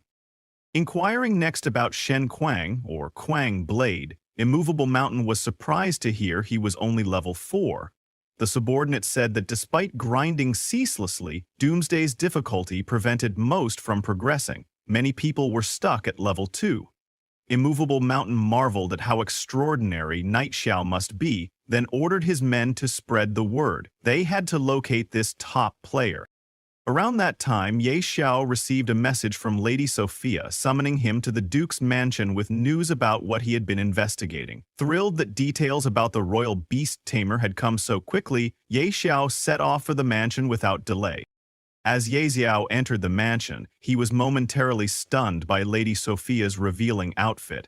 Blushing with embarrassment, he thought she looked incredibly seductive. Who could resist that? Quickly changing the subject, he asked if there was any news about the royal beast tamer. Lady Sophia explained that her uncle, Stir, was currently traveling and couldn't return just yet. Disappointed, Ye Xiao felt his hopes sink, but Lady Sophia continued, saying that her uncle had asked her to tell Ye Xiao how to unlock the hidden class. Surprisingly, it was located right here in Windleaf City. Ye Xiao's eyes lit up. He'd assumed he would have to travel to the ends of the earth, only to discover the treasure was practically in his own backyard. He pressed Lady Sophia for details, and she hesitantly told him that, according to her uncle Stir, a very powerful dragon resided at the top of Dragon Ridge, just outside the city. Beneath that dragon's lair lay a labyrinth. Deep inside it, Dia, recalling his past Heath knowledge, asked if she meant the cave maze. Startled, Lady Sophia wanted to know how he knew its name. Yezya sidestepped the question, claiming he had heard of it before. In his previous life, he had grinded the cave maze extensively, facing only a level 80 demonized boss, no dragon. He wondered if something had changed this time. Lady Sophia confirmed that her uncle insisted a dragon guarded that area. Without hesitation, Ye Xiao decided to check it out immediately. Alarmed, Lady Sophia reminded him he was only level 12 and that adventurers far stronger than him had never returned alive from a level 80 zone. He assured her that he had his methods. Tota grinned, chiming in that Ye Xiao had once stolen a dragon egg, so a mere labyrinth was nothing. Give him enough money, and he'd even take down a dragon. Dealing with dragons was Ye Xiao's specialty, apparently. Retrieving his Supreme Hall token, Ye Xiao summoned Dolores. Lady Sophia was stunned. How could a level 12 player possess a Supreme Hall token? Dolores appeared and asked why Ye Xiao had called Big Sis this time. Ye Xiao explained he had a big job for her. Surprised, Dolores asked if this was another dragon mission. When Ye Xiao nodded, Dolores couldn't help but ask if he had some grudge against dragons. After all, he'd nearly broken her back last time while stealing that dragon egg.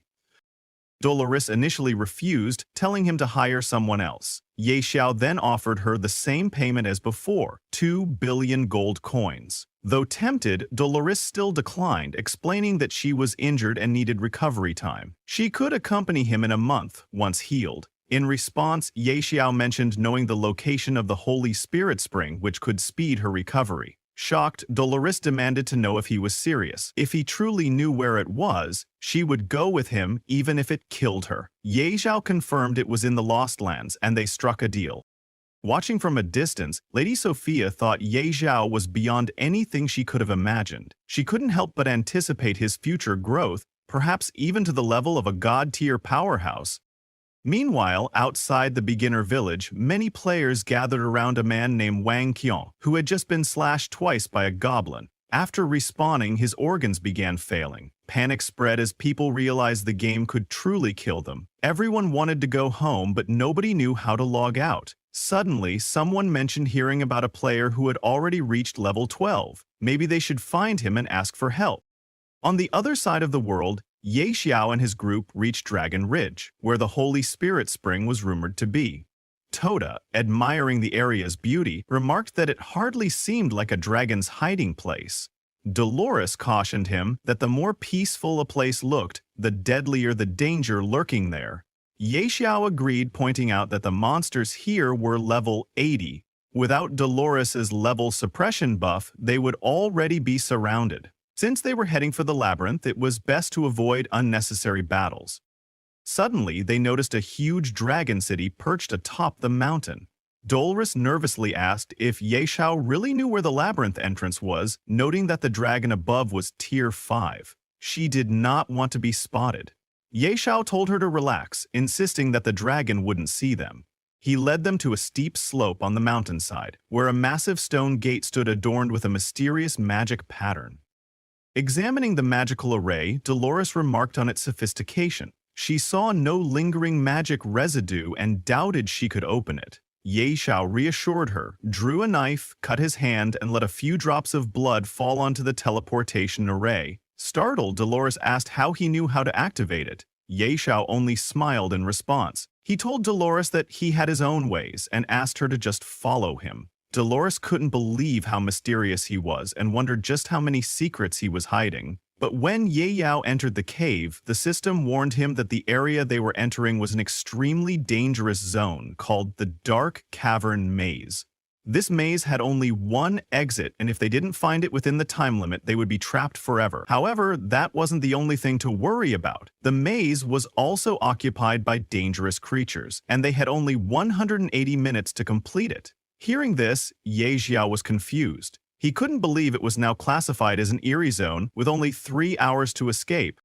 In his previous life, he had heard the time limit was 3 days. The only explanation he had was that something was off. Even the time limit had been shortened this time. Dolores, a little worried and scared, warned Ye Xiao, "This mission is even more dangerous than facing a tier 5 dragon. Are you sure you still want to go after those items? Ye Zhao smiled and told Dolores, you're a god-tier sorcerer. You can't be scared of something like this. Dolores couldn't believe it.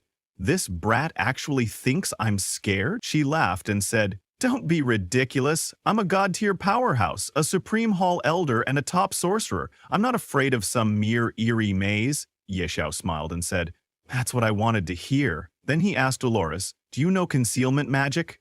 Dolores coughed and snapped, what kind of nonsense question is that? Concealment magic is such a low-level spell, I didn't even bother learning it when I was an apprentice. Ye Yao calmly asked her not to be mad. He told her he wanted her to use concealment magic to hide their presence and aura. For Dolores, that was child's play. She snapped her fingers and activated Shadow Phantom buff.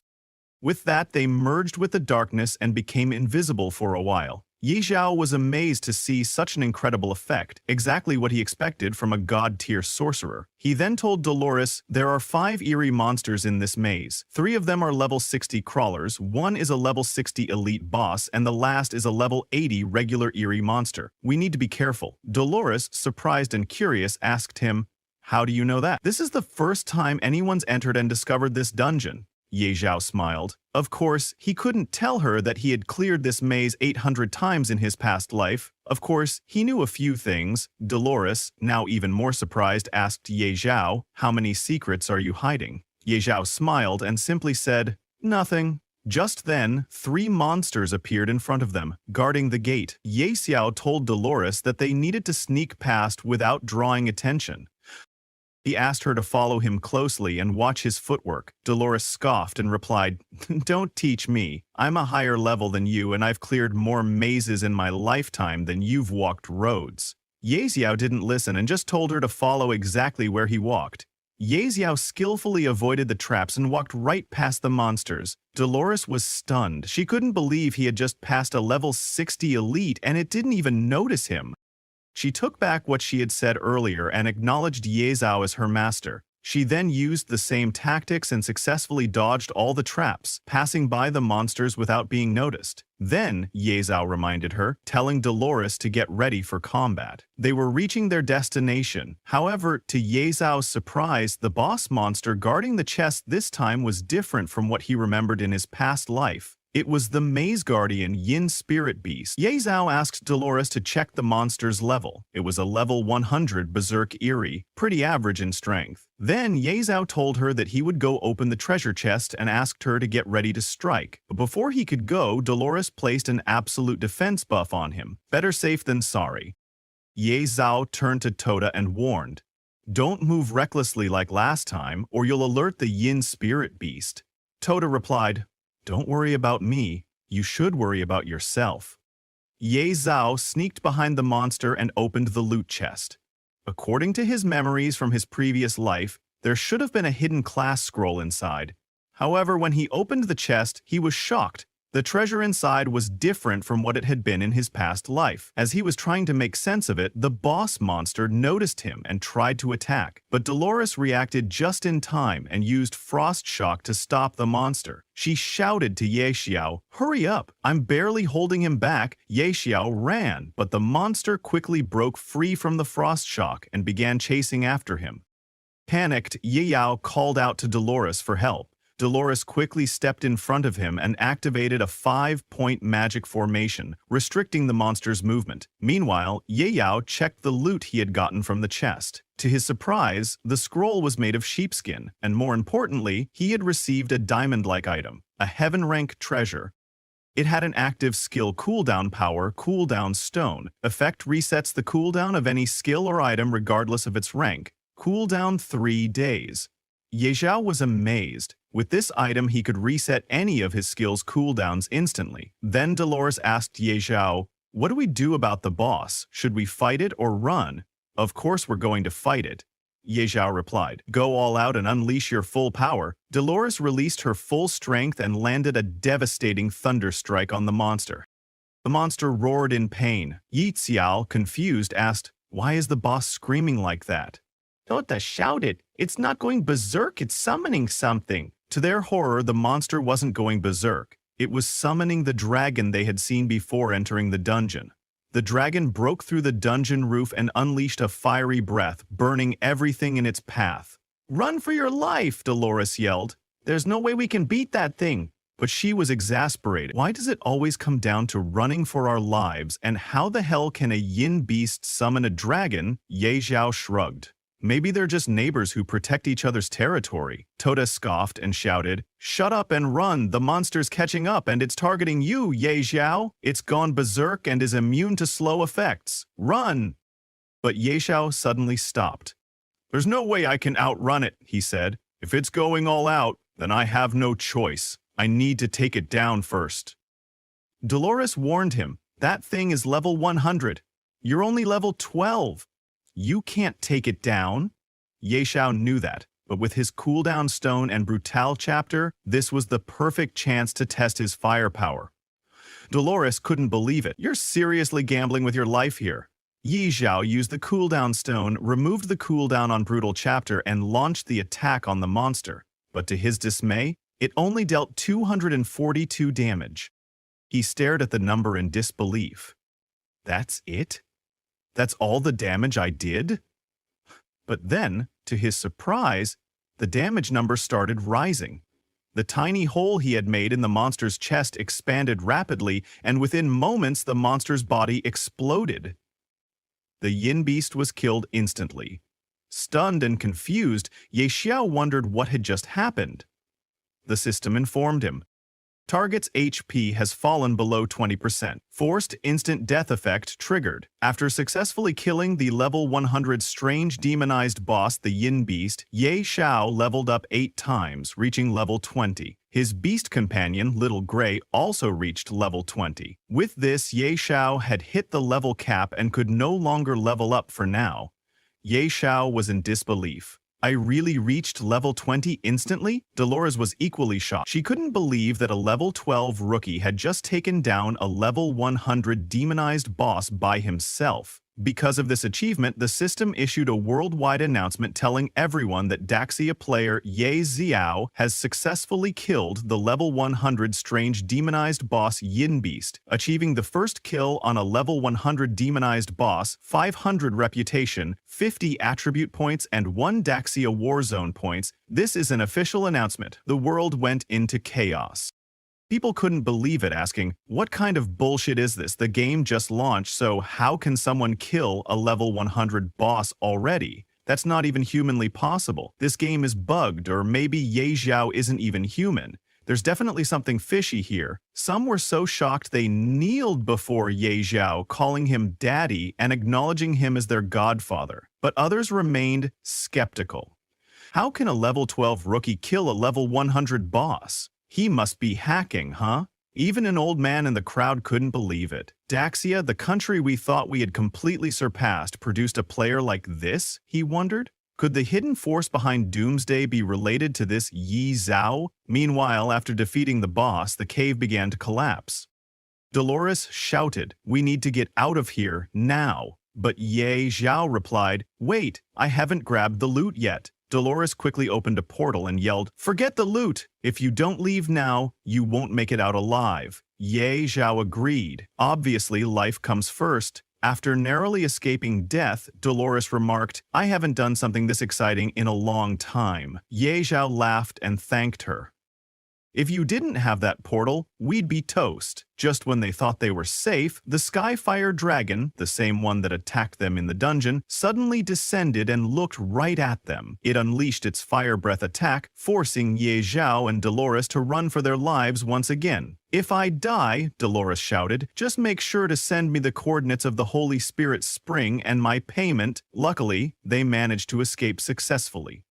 Sometime later in Fengge, the main city, Ye Xiao went to meet Miss Sophia and showed her the Job Change scroll. Miss Sophia was amazed. "You actually managed to get the item from the labyrinth? Incredible." Ye Xiao smirked and said, "It was nothing. A piece of cake," though deep down he knew he had nearly died.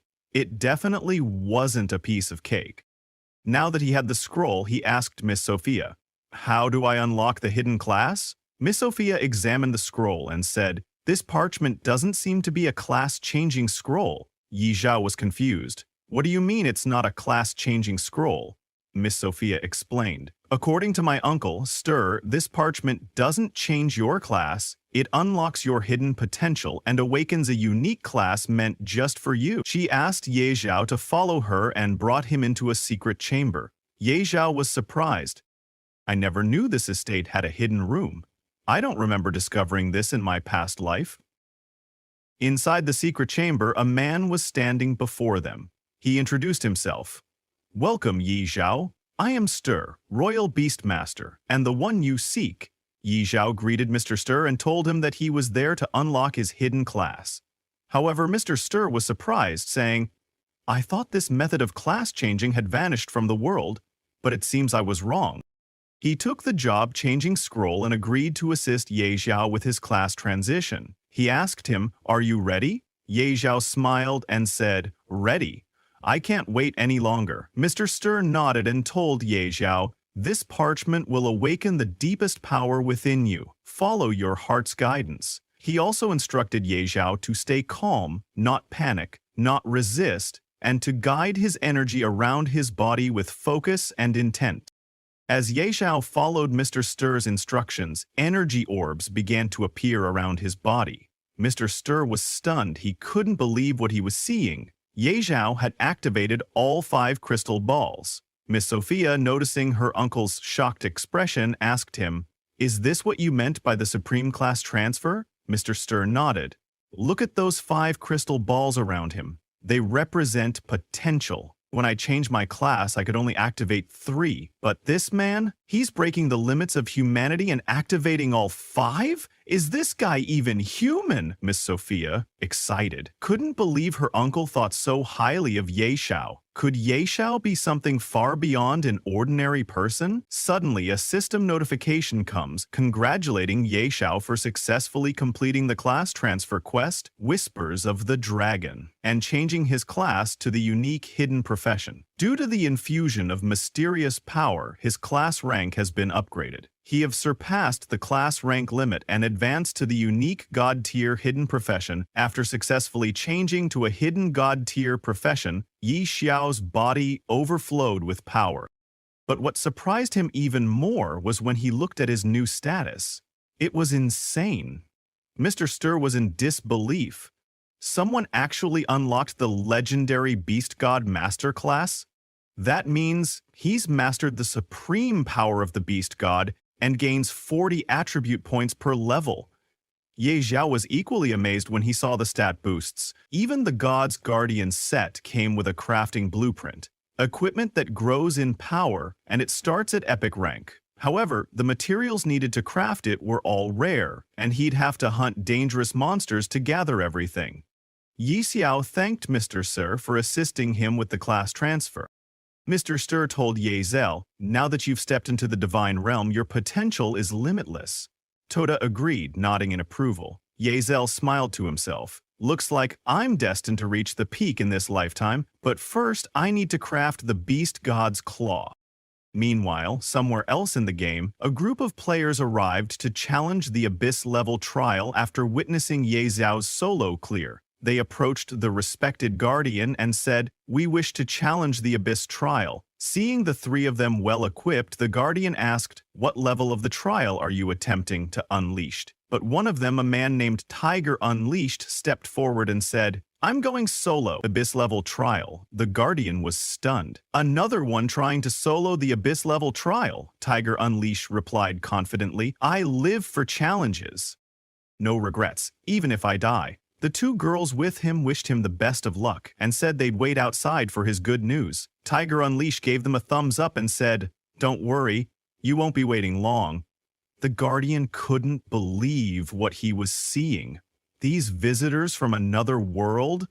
They're really built different. 5 minutes later, Tiger Unleashed came running out, covered in wounds, shouting, Heal me, heal me. His companions quickly helped him and asked, What happened inside? Tiger Unleashed replied, The monsters in there were mutated and terrifying. They're not weak enough to be soloed by just anyone. One of his companions gave him a healing potion and realized Not just anyone can solo the Abyss level trial. Meanwhile, at Great Rift, in a level 20 trial of Abyss level, Ye Xiao arrived to level up, but when he looked at the surrounding community, he was surprised to see how lively it was. People were talking non-stop, asking questions like, who is Ye Xiao really? What kind of bug is he using to level up so fast? Ye Xiao, however, didn't want anyone to know his identity. He just wanted to lay low and focus on leveling up. He sat down on the ground enjoying the view while his beast companion Little Grey fought monsters to gain experience. Little Grey used Dragon Claw and dealt 2,354 damage, instantly killing a rock monster.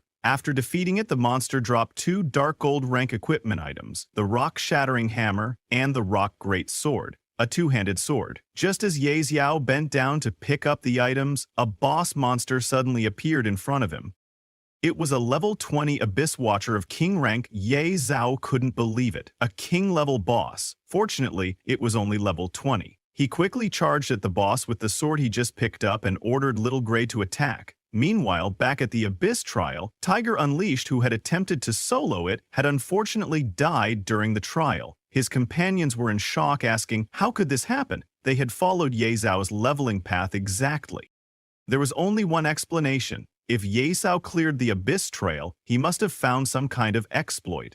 As they were discussing this, another system announcement appeared before them. It was a world announcement telling all the players that Ye Xiao from Grand Jia Nation has successfully cleared the level 20 Abyss trial, becoming the first in history to do so. As he got epic item Stone of Valor, 1 Grand Jia Nation Warzone points. Ye Xiao had defeated the king-level boss. However, to his surprise, there was no loot. Just another Abyss Stone fragment. He was confused. When I killed the Wanderer, it also dropped a fragment, and now the Watcher dropped one too. What exactly are these things? Could these fragments be used to synthesize some kind of divine equipment? Yao placed the fragment in his inventory. No matter what, I'll figure out what these are used for eventually. Time to head back. When he returned to town, the city guards congratulated him for passing the trial and handed him his reward, an epic rank item, Stone of Valor. They informed him that it could be used to enhance the Badge of Bravery. Ye Xiao was amazed. It's actually an item to enhance the Badge of Bravery? Without wasting any time, he used the Stone of Valor to upgrade his badge. Because of that, his Badge of Bravery successfully evolved into a legendary grade badge. The new effects were so powerful, Ye Xiao couldn't believe it. With this legendary badge, even the level 30 area will be a piece of cake. Let's go, haha! However, before he could head out, a system notification popped up in front of him, saying that, due to upcoming maintenance, the game will be temporarily shut down soon. Ye Xiao was confused. What's going on? Does this mean we can finally exit the game and return to reality? Other players also received the same notification and were relieved to see that they could finally log out and meet their families again. Moments later, one by one, all the players began logging out of the game and returning to the real world. Back in the real world, at Ye Xiao's house, he quickly turned on the TV and started watching the news about the game, where the reporter was saying, after Daxia, the United States has also become engulfed by the Apocalypse game. Experts predict that this supernatural game phenomenon will soon sweep across the entire globe, falling asleep and being automatically transported into the game.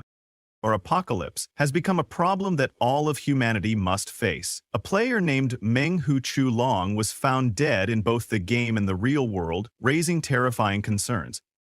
How dangerous is the Abyss difficulty trial? What future awaits ordinary players? Seeking answers, a reporter invited one of the top-ranked players, Qing Feng, to discuss how to level up safely and successfully. Qing Feng told the reporter that he had led a team to conquer the hard difficulty advancement trial. In today's livestream, he would also discuss whether dying in the trial truly affects real life. Meanwhile, to Ye Xiao, the name Qing Feng sounded unfamiliar, but interesting. He was curious to see what kind of skills Qing Feng had. The reporter asked Qing Feng, as the first player to pass the hard difficulty advancement trial and the only one since Ye Xiao to clear an advancement trial, "How do you feel?" Qing Feng replied. "I didn't pass the trial alone. I barely cleared it with my team's help. I was just lucky, the reporter continued. What do you think about players now entering Apocalypse whenever they fall asleep? Qing Feng answered. As for the existence of Apocalypse, officials still have no explanation, but surviving in this world is far more complicated than it seems. Then the reporter asked him. We've also learned that Ye Xiao, a player from Daxia, has cleared the Abyss difficulty trial twice. As a fellow top player, what do you think? Qing Feng replied seriously. Ye Xiao and I aren't even in the same league. Even if all the other players on the leaderboard combined their strength, they probably still wouldn't be able to beat him. Meanwhile, in another location, a man in a white suit, watching the interview, realized something. If I could make someone like Ye Xiao work for me, I would gain absolute power in the world of Apocalypse. He turned to his butler. Fu, use all available resources. Find out everything about this Yi Xiao. At the same time, Yi Xiao was also processing what had happened. The game unexpectedly underwent system maintenance and forcibly logged everyone out. Players can only enter the game by falling asleep. Seeing this, Ye Xiao realized, the invasion of reality by Apocalypse is progressing more slowly than in my previous life. But that's actually good. It gives me a great chance to level up faster. For Beast Tamers, level 30 is a crucial milestone. At that level, they unlock an additional beast slot. No need to think too hard for now. I'll just get to level 30 first. Without wasting any time, Ye Xiao logged back into the game and entered level 30, Grey Mist Valley. He summoned Little Grey and started hunting monsters to level up. Little Grey used a stun technique to restrict the monster's movement, then followed up with Fire Breath, killing them instantly. Both of them leveled up to level 24. Ye Zhao was thrilled to see the insane leveling speed. Meanwhile, back in Hindi Town, players were shocked when they looked at the leaderboard. Ye Zhao's leveling speed was beyond belief. His level had risen again, and the gap between him and the second-place player was now more than double. Even Qing Feng was surprised. I thought leveling would slow down at higher levels. Other players should have started catching up by now. But instead, the gap's only widening. His teammate tried to cheer him up. Our opponent was never Ye Zhao to begin with. At that level, he's already on another tier. We may not be the best, but we're still better than most. Getting second place is still something to be proud of. Another teammate 30 minutes nodded. That's right. Besides, we still hold 3rd, 4th, 5th, and 6th place. That's more than enough. Meanwhile, at Beginner Village number 9527 near the Dragon's Nest, 2 dragons were speaking to each other. Glorious Dragon and Fire Dragon. The Fire Dragon asked. The egg has been missing for days, yet you're still hiding in this dark corner, sleeping peacefully. As the Dragon Prophet, you bear the fate of our entire race? The Glorious Dragon calmly responded. Have you not sensed it? That human carries an aura the gods despise. The Fire Dragon narrowed his eyes. Are you talking about the repulsive gods? But you don't believe in that tale. How could a mere human insect possess such power? The Glorious Dragon replied firmly. I am the Dragon Prophet. I can see further than you. That is why I'm willing to entrust our race's future to this mortal. The Fire Dragon growled in frustration. You're being reckless, but the Glorious Dragon shook her head. There is no time left. We must act quickly, before it's too late. Darkness will transcend space and time, devouring all. This mortal is the last hope. So, she asked the Fire Dragon to follow her. However, the Fire Dragon did not agree. How could he entrust the fate of the dragon race to a mortal? But the Glorious Dragon told him not to worry too much, just to follow her and see for himself. Meanwhile, a group of players finally arrived at Winleaf Main City. It hadn't been easy, but they made it. Besides Nightshao, they were likely the first players to reach Winleaf Main City. As they celebrated, they suddenly heard a noise and noticed 2 giant dragons flying above the city. One of the dragons was carrying someone who was shouting for help. It was Ye Xiao, calling out for aid as the Judgment Dragon kidnapped him. Toda, however, told him to stop yelling, saying, "There's no one strong enough to save you." The players, who had just entered Windleaf City for the first time, couldn't believe what they were seeing. They had never seen such massive dragons before. What shocked them even more was that Nightshao had been captured, and the dragons seemed to be carrying him somewhere. A blue-haired man said that even if they reached level 100, no one would dare interfere with a dragon of that caliber. One of his teammates asked if they should follow it, but the blue-haired man warned, "That's the Judgment Dragon. One sneeze from it, and we're all gone. There's no way we can save him." The news spread through the community quickly. The players who witnessed the scene firsthand told everyone that a dragon boss had appeared outside Windleaf City, one of the main cities. A poor, unlucky player had been captured. Big shot Qingfeng Quizu revealed that the unlucky player might be Night God. What does being caught by a dragon mean? Here's what ordinary players say, what top players say, and what a leaderboard veteran shockingly reveals. Players around the world were stunned, wondering why Night Xiao had been caught by 2 dragons. Some of them hadn't even seen a dragon yet, and Night God was already dealing with 2? No wonder his level was so high. The dragons must be power leveling him. That's some insane grinding speed. Some players were jealous, thinking if I were that powerful, I'd probably be level 30 by now too. How could Night Xiao already be interacting with such high-level creatures? That's unbelievable. Meanwhile, the 2 dragons brought Ye Xiao into their lair and released him. Ye Xiao, a little scared, wondered why they had captured him, but when he looked closely, he realized they looked familiar. Toda smirked and asked if Ye Xiao had forgotten the good deeds he'd done. These were the same dragons he had messed with before. Ye Xiao realized he was doomed. One of them had its egg stolen by him, and the other had its home looted. Things weren't looking good. The fire dragon approached Ye Xiao and asked if he wasn't afraid. Ye Xiao, clearly frightened, gathered his remaining courage and said, "You can kill me or flay me, do as you wish, but I'm not afraid of you." But inside his head he thought, who wouldn't be afraid? Anyone who says otherwise is a fool. The red dragon reassured Ye Xiao and told him he didn't need to fear them. He revealed that the dragon egg Ye Xiao had taken was the last hope of the dragon race.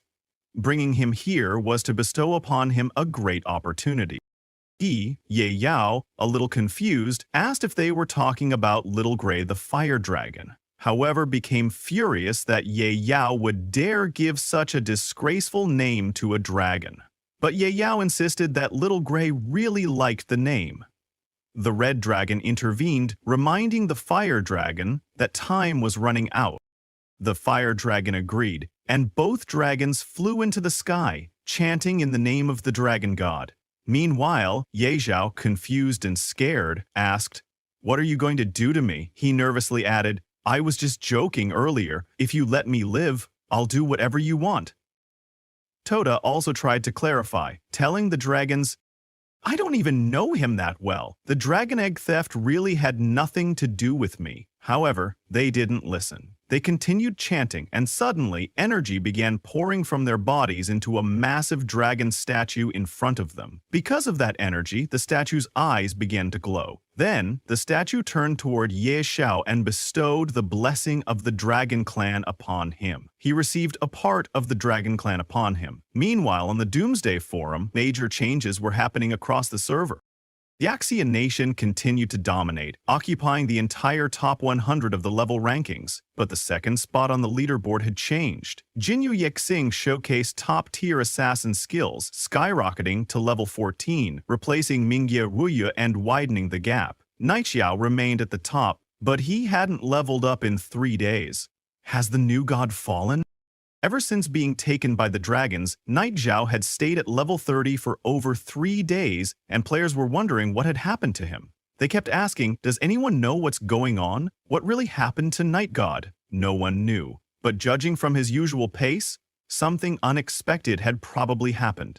Some were wondering, getting taken by a dragon, is this some sort of extreme plot, a hidden quest? Others speculated, did Night God make some shady deal with the dragons to level up? Now that he's maxed out, is it time to pay the price by offering up his body? He must have used some trick to take the top spot. Now that it's exposed, he's being punished. One player in the crowd told his friend that his buddy knew some inside info. Night Xiao's done for. He's not coming back in 3 days, not even 30. Another player asked him, "Who's your buddy?" Because even top players like Mingye Ruibei said they didn't know anything about Night Xiao.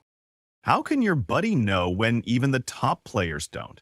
Meanwhile, after receiving the dragon god's blessing, Ye Xiao had become stronger and then passed out. When he opened his eyes, he found himself in a level 40 monster hunting area, and the two dragons were gone. Without wasting any time, he opened his status window to check if he had gained unique skills or boosted stats from the dragon god's blessing. But to his surprise, after all that trouble, he didn't feel much of a change in his attributes. Then he checked his skills, wondering if there was something new. At first glance, nothing seemed different, but looking closely, he realized he had genuinely received a new skill named Money Shield. With this skill, 100 gold coins could be converted into 1 shield point, and he currently had 1.81 billion gold coins. The shield blocked true damage, special damage, attribute damage, and was immune to shield breaking, execution, and instant death effects. Ye Xiao was stunned. He couldn't believe how insane this skill was. To his greater surprise, it didn't even have a cooldown. Since his God of Fortune class had gained new talent skills, he wondered if his Beast God Controller class had gained anything too. When he checked, he was shocked. He had unlocked a new innate talent, Infinite Beast Mastery, level 1. With this skill, he could tame an infinite number of beasts. Ye Zhao was beyond excited. He couldn't believe he had hit the jackpot. Even royal beastmasters only got 3 core pets, and now he could tame infinite beasts with no limits. Is this real, or am I dreaming? He wondered. He thanked the mighty dragon gods for giving him such a blessing, and promised to burn incense for the 2 elder dragon gods, thanking his ancestors for 8 generations. Sometime later, he headed toward the level 30 trial hall. The guard recognized him and asked if he was going to take the abyssal level trial. Ye Xiao nodded. Upon hearing this, the guard asked him to wait a moment, then opened the gate to the abyssal level trial for him. As Ye Xiao walked in, the guard showed him the way and wished him the best of luck. Ye Xiao thanked him and stepped into the abyssal level trial, but to his surprise, this time it was a Snowtown dungeon. "It's so cold," he muttered, freezing. If he had known it would be this cold, he would have worn something warmer before entering. Just as he was thinking this, suddenly a snowball came flying toward him. Ye Xiao quickly dodged it. However, Toto was confused and asked, "Instead of dodging it, why didn't you use your shield?" Ye Xiao smiled awkwardly. "I forgot about that." Just then, a snowy monster, Mute Yeti, rushed toward Ye Xiao to attack. Ye Xiao quickly ordered Little Gray to show them who was fiercer. Little Gray used Dragon Breath and instantly killed the mutant Yeti. Ye Xiao was shocked. He couldn't believe Little Gray had killed a mutant Yeti with one attack. But when he looked at Little Gray's status window, he was stunned. All of Little Gray's stats were insanely boosted. After receiving the Dragon God's blessing, Ye Xiao wasn't the only one who had gotten new skills. Little Gray had also received insane skill boosts and stat increases, but reaching out too and far in order to catch up, the increasing monster AX Mine rushed toward them to attack. Ye Xiao quickly ordered Little Gray to eliminate them. Little Gray used Dragon Breath again and killed all the monsters one by one. Half an hour later, Ye Xiao successfully slew the Seeker of the Abyss, a king-tier monster. Ye Xiao laughed. "I can't believe a king-tier monster is this weak." However, Toto warned him, "Don't get cocky. Remember how badly you got crushed before?" Meanwhile, after Ye Xiao cleared the Abyss level trial, the system announced, Daxia player Night Zhao has passed the Abyss level advancement trial, becoming the first ever hero to clear the level 30 Abyss trial. Reward: Epic item, Heroic Radiant Stone. 1 point added to Daxia Warzone score. All the players who had seen the news about Ye Xiao being taken by dragons and thought he was dead were now in shock. One of them told his friend, "I knew it. Night God was preparing something big this whole time, but no one believed me." Some were still wondering, how did this guy get taken by dragons and still come back? Daxia's advantage just keeps growing. A man in red armor told his colleague, "I knew it. There's no way a character like him would die so early." A player in a hoodie agreed.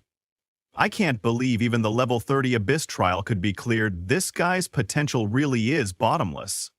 The man in red armor told his men, "Let's go back to the city. I want to meet this interesting fellow and try to bring him under our command. That's when the real game begins." Meanwhile, Ye Xiao, after successfully clearing the Abyss-level trial, received Abyss Stone Fragment 3 as a reward. Ye Xiao was confused, wondering just how many fragments are there. For now, he didn't know. He also received another reward, the Heroic Radiant Stone, an epic-grade item. It was a rare material infused with radiant energy from the Heroic Stone, capable of further enhancing the Heroic Emblem. Only powerful heroes were qualified to own it. With this Heroic Radiant Stone, he could enhance his Heroic Emblem again.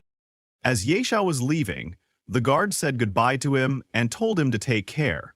Ye Xiao thanked him and said goodbye as well. Sometime later, at Fenghe main city, Ye Xiao pulled up his hood to cover his face, seeing how crowded the city had become. He had been missing for several days, and now Fenghe was packed with players. But he didn't care. He went straight to the appraisal shop to get his gear appraised. To his surprise, there were so many people standing in line outside the shop. However, Ye Xiao didn't have to worry. He had first-class citizenship. He walked straight into the shop and told the shopkeeper, "I want to appraise my gear." But the shopkeeper, without even looking at him, snapped, "Get in line, don't bug me." However, when he looked at Ye Xiao more closely, he suddenly recognized him. His attitude changed immediately. He politely approached and warmly welcomed him. The other players waiting in line weren't happy at all. Furious, they muttered, "Just because he's first class, he gets to cut the line?" But Ye Xiao didn't care. He took out his heroic emblem and asked the shopkeeper, "Help me enhance this first." The shopkeeper was shocked to see the heroic emblem. Without wasting any time, he started working on it carefully. "This thing's so valuable, I don't want to mess it up," he thought meanwhile. Other players outside the shop were watching and wondering, "What kind of good item is that? Doesn't look like much, just a shabby emblem." But as the shopkeeper began enhancing the heroic emblem, the ice-cold air inside the shop started glowing from its radiance. What they saw next shocked them. The shabby-looking emblem they mocked was actually legendary-grade equipment. However, Ye Xiao wasn't satisfied. "Another legendary item," he muttered. He had been expecting more. In his eyes, this didn't seem like a huge upgrade. Seeing the legendary-grade equipment, the other players began to whisper among themselves. Could this guy be the famous Knight Zhao, the one who passed the Abyss-level trial? They rushed toward Ye Xiao, asking him to add them as friends. Some begged him to sell the legendary-grade equipment, while others even introduced their sisters, hoping to team up with him. But the shopkeeper shouted, "Everyone, calm down, don't disrupt the store's business." Ye Xiao, wanting to stay low-key, quickly gathered his items and asked the shopkeeper, "Help me appraise these other items too." The shopkeeper smiled and said, "Don't worry, I won't disappoint you." The other players, however, were shocked to see so many dark gold gear pieces among Ye Xiao's items. They told him, "You probably won't use all that gear. Why not sell a few pieces?" Some even bragged about their family backgrounds and offered him large sums of money, hoping to buy some of his equipment. Immediately, a guy uploaded a post on the player's portal saying that the great Ye Xian had appeared in Fenghe City and that everything he had identified was Dark Gala-ranked gear. He urged everyone to come and worship the Grand Master. Upon seeing that message, a girl asked on the portal if the information was reliable, because the last time someone claimed Ye Xian had shown up, it turned out to be a fake. She had almost had a stroke from rage. The first guy immediately replied that this information was more real than pure gold. He uploaded some photos and told her to look at them. They were taken at the scene. The coordinates pointed to an appraisal shop east of the city. After seeing the photos, the girl immediately started returning to the city. But it wasn't just her. Hundreds of people rushed back, heading straight for the appraisal shop in excitement, asking, "Where is the great Ye Xian?" One guy said that today he must ask the great Ye Xian to take him as his disciple. Another shouted that if anyone was going to be a disciple, it would be him. Some girls were also heading there, saying they wanted to have children with the great Ye Xian. Seeing the growing crowd, Ye Xian left the appraisal shop and ran away. He hid behind a wall and made sure no one was following him. With a sigh, he muttered, "Being the center of attention all the time is exhausting." Suddenly, a man in red armor approached him and asked if he was Ye Xian. Annoyed, Ye Xian asked the man what he wanted. The red-armored guy told Ye Xian not to get the wrong idea and explained that they didn't mean any harm. They had simply come to talk business. Hearing about a deal, Ye Xian asked if he wanted to buy dark gold-rammed gear. The red-armored man said, yeah, something like that, and added that he could make Ye Xian an offer he couldn't refuse. Hearing that, Ye Xian laughed and told the red-armored man, if you can pay hundreds of billions of gold coins for dark gold gear, then I truly wouldn't be able to refuse. When Ye Xian mentioned hundreds of billions of gold coins, the red-armored man replied that Ye Xian's vision was still stuck inside the game. Ye Xian was surprised to see that this man showed off even more than he did, and yet this person didn't exist in Ye Xian's previous life. However, the assassin standing silently behind the red-armored man sounded strangely familiar to Ye Xian. He was one of the top assassins in Ye Xian's past life, someone who didn't want to join any faction and always acted alone. Ye Xian then asked the red-armored guy what he was trying to say. The red-armored man replied that, after seeing Ye Xian dominate the rankings, he believed Ye Xian had great potential. He was certain Ye Xian would achieve big things in the future. However, he added that it seemed Ye Xian still hadn't realized the massive benefits his in-game abilities could bring in real life. Hearing all that, Ye Xian told him to keep talking. He wanted to see how far this guy's act would go. The red-armored man continued, saying that he didn't like selling dreams, but money, status, women, whatever Ye Xian wanted, he could give it to him. With pride, he asked Ye Xian to make his choice and join them. After hearing it all, Ye Xian patted the red-armored man on the shoulder and said, "Brother, the fact that you came to me for cooperation means you acknowledge my skills, and I appreciate that." Hearing that, the red-armored man said, "Glad you understand." But before he could finish his sentence, Ye Xian created a fireball in his hand and said, "For someone so young, that cocky attitude of yours, I don't like it, so I'll give you a manual respawn to calm you down a bit." The red-armored man panicked when he saw Ye Xian was about to attack. He tried to reason with him, saying, "Think carefully. If you do anything here—" But Ye Xian didn't let him finish. He hurled the fireball at him, dealing 3,346 health damage, and said coldly, "Idiot, you talk too much." Seeing the red-armored guy die, his subordinates became furious and shouted, "Did he really kill the young master?" They drew their weapons to attack Ye Xian, but the assassin on their team stopped them. He told them not to move, reminding them that this was the main city, where killing was forbidden, and that they couldn't take responsibility for what might happen if they acted recklessly. Ye Xian then turned to leave, telling the group to consider the money and gear on the ground as compensation. He also warned them not to follow the red-armored guy anymore because he had no future.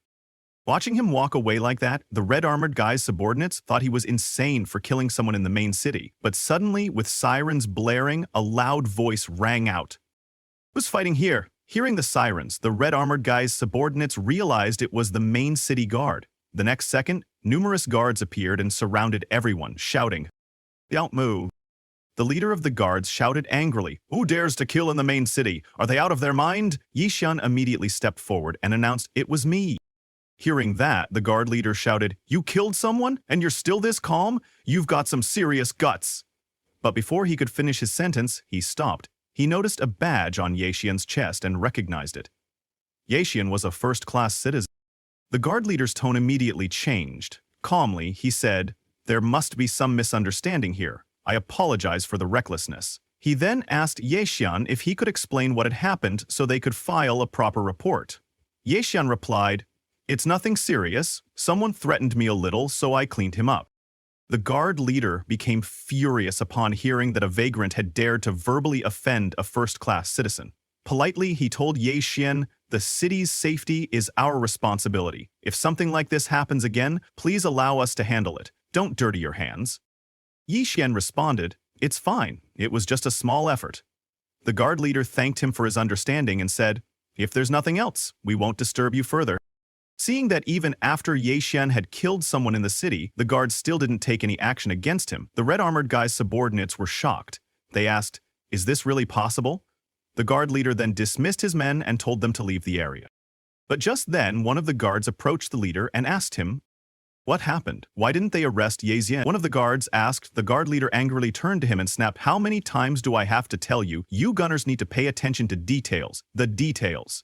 Didn't you see that Ye Xian is a first-class citizen? He's exactly the young man the Duchess has been searching for. I've heard she's been going crazy these days because she still can't find him. Do you think someone like him is the same as other first-class citizens? If we report this, we'll all be promoted." Hearing that, the guards began praising the leader. "No wonder you're the boss," one of them said. Meanwhile, at the Duke's mansion, Lady Sophia was pacing in her room, visibly frustrated. "Good heavens, are you mocking me?" she shouted. "Why are there still no updates on Ye Xian?" Just as she said that, a maid suddenly burst into the room, breathless. "My lady, we have news about Lord Ye Xian." Lady Sophia jumped out of her seat in excitement and asked urgently, as at the resurrection point that here the red-armored man respond, he furiously turned to his subordinates and asked, "Why didn't you act against Ye Xian? He humiliated me in front of everyone." His subordinates explained anxiously, "Even though he killed someone in the main city, we couldn't do anything. The guards didn't arrest him. He's not just any player. They said he's a first-class citizen, someone the authorities are protecting." Hearing all that, the red-armored guy calmed down a little and admitted that it was he who had lost his composure. After all, Ye Xian was already level 30 in the game, so it was only natural that they were no match for him. He had expected this outcome. The red-armored guy said it was his own fault for giving Ye Xian the illusion that he could compete with him, but soon he vowed Ye Xian would realize how foolish he had been to challenge him. He then turned to the assassin from his team and ordered, "Since you have stealth skills, go back to the city and retrieve the gear I dropped."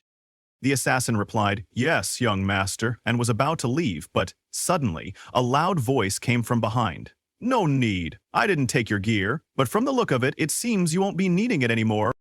It was Ye Xian. Hearing his voice, the red-armored guy and his team were shocked. The red-armored man immediately turned to him and demanded, "This is the respawn zone. What do you think you're doing? Surveillance here is several..."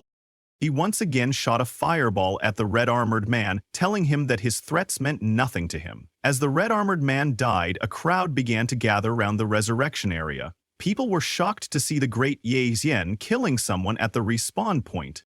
One bystander asked, "Why is he killing in the respawn zone? Is he crazy?" Meanwhile, after dying for the third time, the red-armored man didn't resurrect. His subordinates panicked when they realized their young master hadn't respawned and had been forced to log out. Just then, as the red-armored man died, a bald man appeared with several guards. This bald man was the black-robed judge, and he angrily demanded, "Who dares to kill here?" When the assassin from the red-armored man's team saw the black-robed judge, he warned Ye Xian, "Even if you're strong, you won't escape the judgment of the black-robed judge." Everyone thought Ye Xian was really in trouble now. Even Ye Xian himself felt nervous. He knew that alerting the black-robed judge was serious. With his current level, facing the judge head-on would be a huge risk. He immediately descended and confessed to the black-robed judge, saying he was the one responsible for the killing and that he would go with them willingly. Seeing how cooperative Ye Xian was, the black-robed judge ordered his men to take him away. The judge's men handcuffed Ye Xian, and he did not resist. At the same time, in the real world, at the red-armored man's home, he was lying unresponsive on his bed. His butler was trying to wake him, calling out, "Young master, wake up!" But it was no use. Hearing the commotion, the red-armored man's father, an old man, entered the room and asked the butler what was going on. "What happened to my son?" he demanded. The butler replied, "The young master has been killed." Hearing this, the old man was shocked and asked who had killed his son. Furious, he declared that he wanted the killer's entire family to die with him. At the same time, in the game world, Ye Xian was brought before the Dragon Phoenix Empire's court. The judge asked, "First-class citizen of the Dragon Phoenix Empire, Ye Xian, why did you break the laws of Fenghe City by killing someone in the respawn?" Ye Xian replied that the red-armored man had brought a group to harass and threaten him, so in order to defend the dignity of a first-class citizen, he had no choice but to kill him. When Ye Xian admitted that he had blocked the respawn point and killed him 5 times in a row, murmurs spread throughout the courtroom. One person said, "That's too much. He didn't even give him a chance." Another added, "It's terrifying. Not even the respawn point is safe. If you offend the great Ye Xian, you could lose your life." In this game, someone muttered, "If he wants to kill someone, that person is doomed." The judge silenced the crowd and said, "For the crime of killing, and considering that this is your first offense, I sentence Ye Xian to lifetime exile from the Eastern District. You are hereby forbidden to enter it again."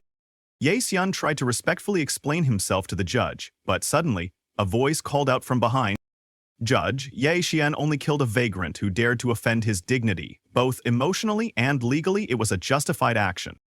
Everyone turned in the direction of the voice, and to their surprise, the one who had spoken was Duchess Lady Sophia. She addressed the judge, Isn't this punishment a bit unfair? Seeing the Duchess, even the judge grew nervous and said, "Respected lady, Judge Ader greets you." Lady Sophia replied, "There's no need for such courtesy." Pointing at Yexian, she told the judge, "He is my friend, and I don't want him to be treated unfairly." She then asked Judge Aitor, "What do you think?" The judge immediately changed his decision, saying, "The lady is right. My sentence was rushed. According to Fungay City law, if a vagrant offends a first-class citizen, he must be executed." Lady Sophia asked the judge, "In that case, why not remove the handcuffs from Mr. Ye Xian?" The judge promptly ordered the soldiers to release Ye Xian. Lady Sophia then asked the judge, "If Ye Xian is not guilty and there's nothing else, may we leave?" The judge quickly responded, "You may leave at any time." Lady Sophia turned to Ye Xian and said, "Let's go." "All right, Sophia," Ye Xian replied, and left with her. Once outside, Ye Xian thanked Sophia for her help. Tode commented, "Kid, you got your skin saved again this time." Sophia smiled and said, "It was nothing." She told him that she had heard he was captured by a dragon, so she had sent people all over to look for him, and she was glad to see he was okay. Ye Xian smiled and told her that he had been captured by 2 dragons, but it turned out to be a blessing in disguise. He got a lot of good stuff from them. Hearing that, Sophia became very excited and told Ye Xian, "You have to come home with me and tell me all about your adventures." Ye Xian kissed her hand and said, "Sure, Sophia, it's been a long time since I've seen you. I have a lot to tell you, too." Sophia started blushing and asked, "Are you serious?" Ye Xian replied, "Absolutely true." Then he asked, "By the way, is Mr. Stir still at the mansion? I want to ask him about the second-class mission." Hearing that, Sophia was shocked. "Ye Xian, you're already level 30? That's way too fast."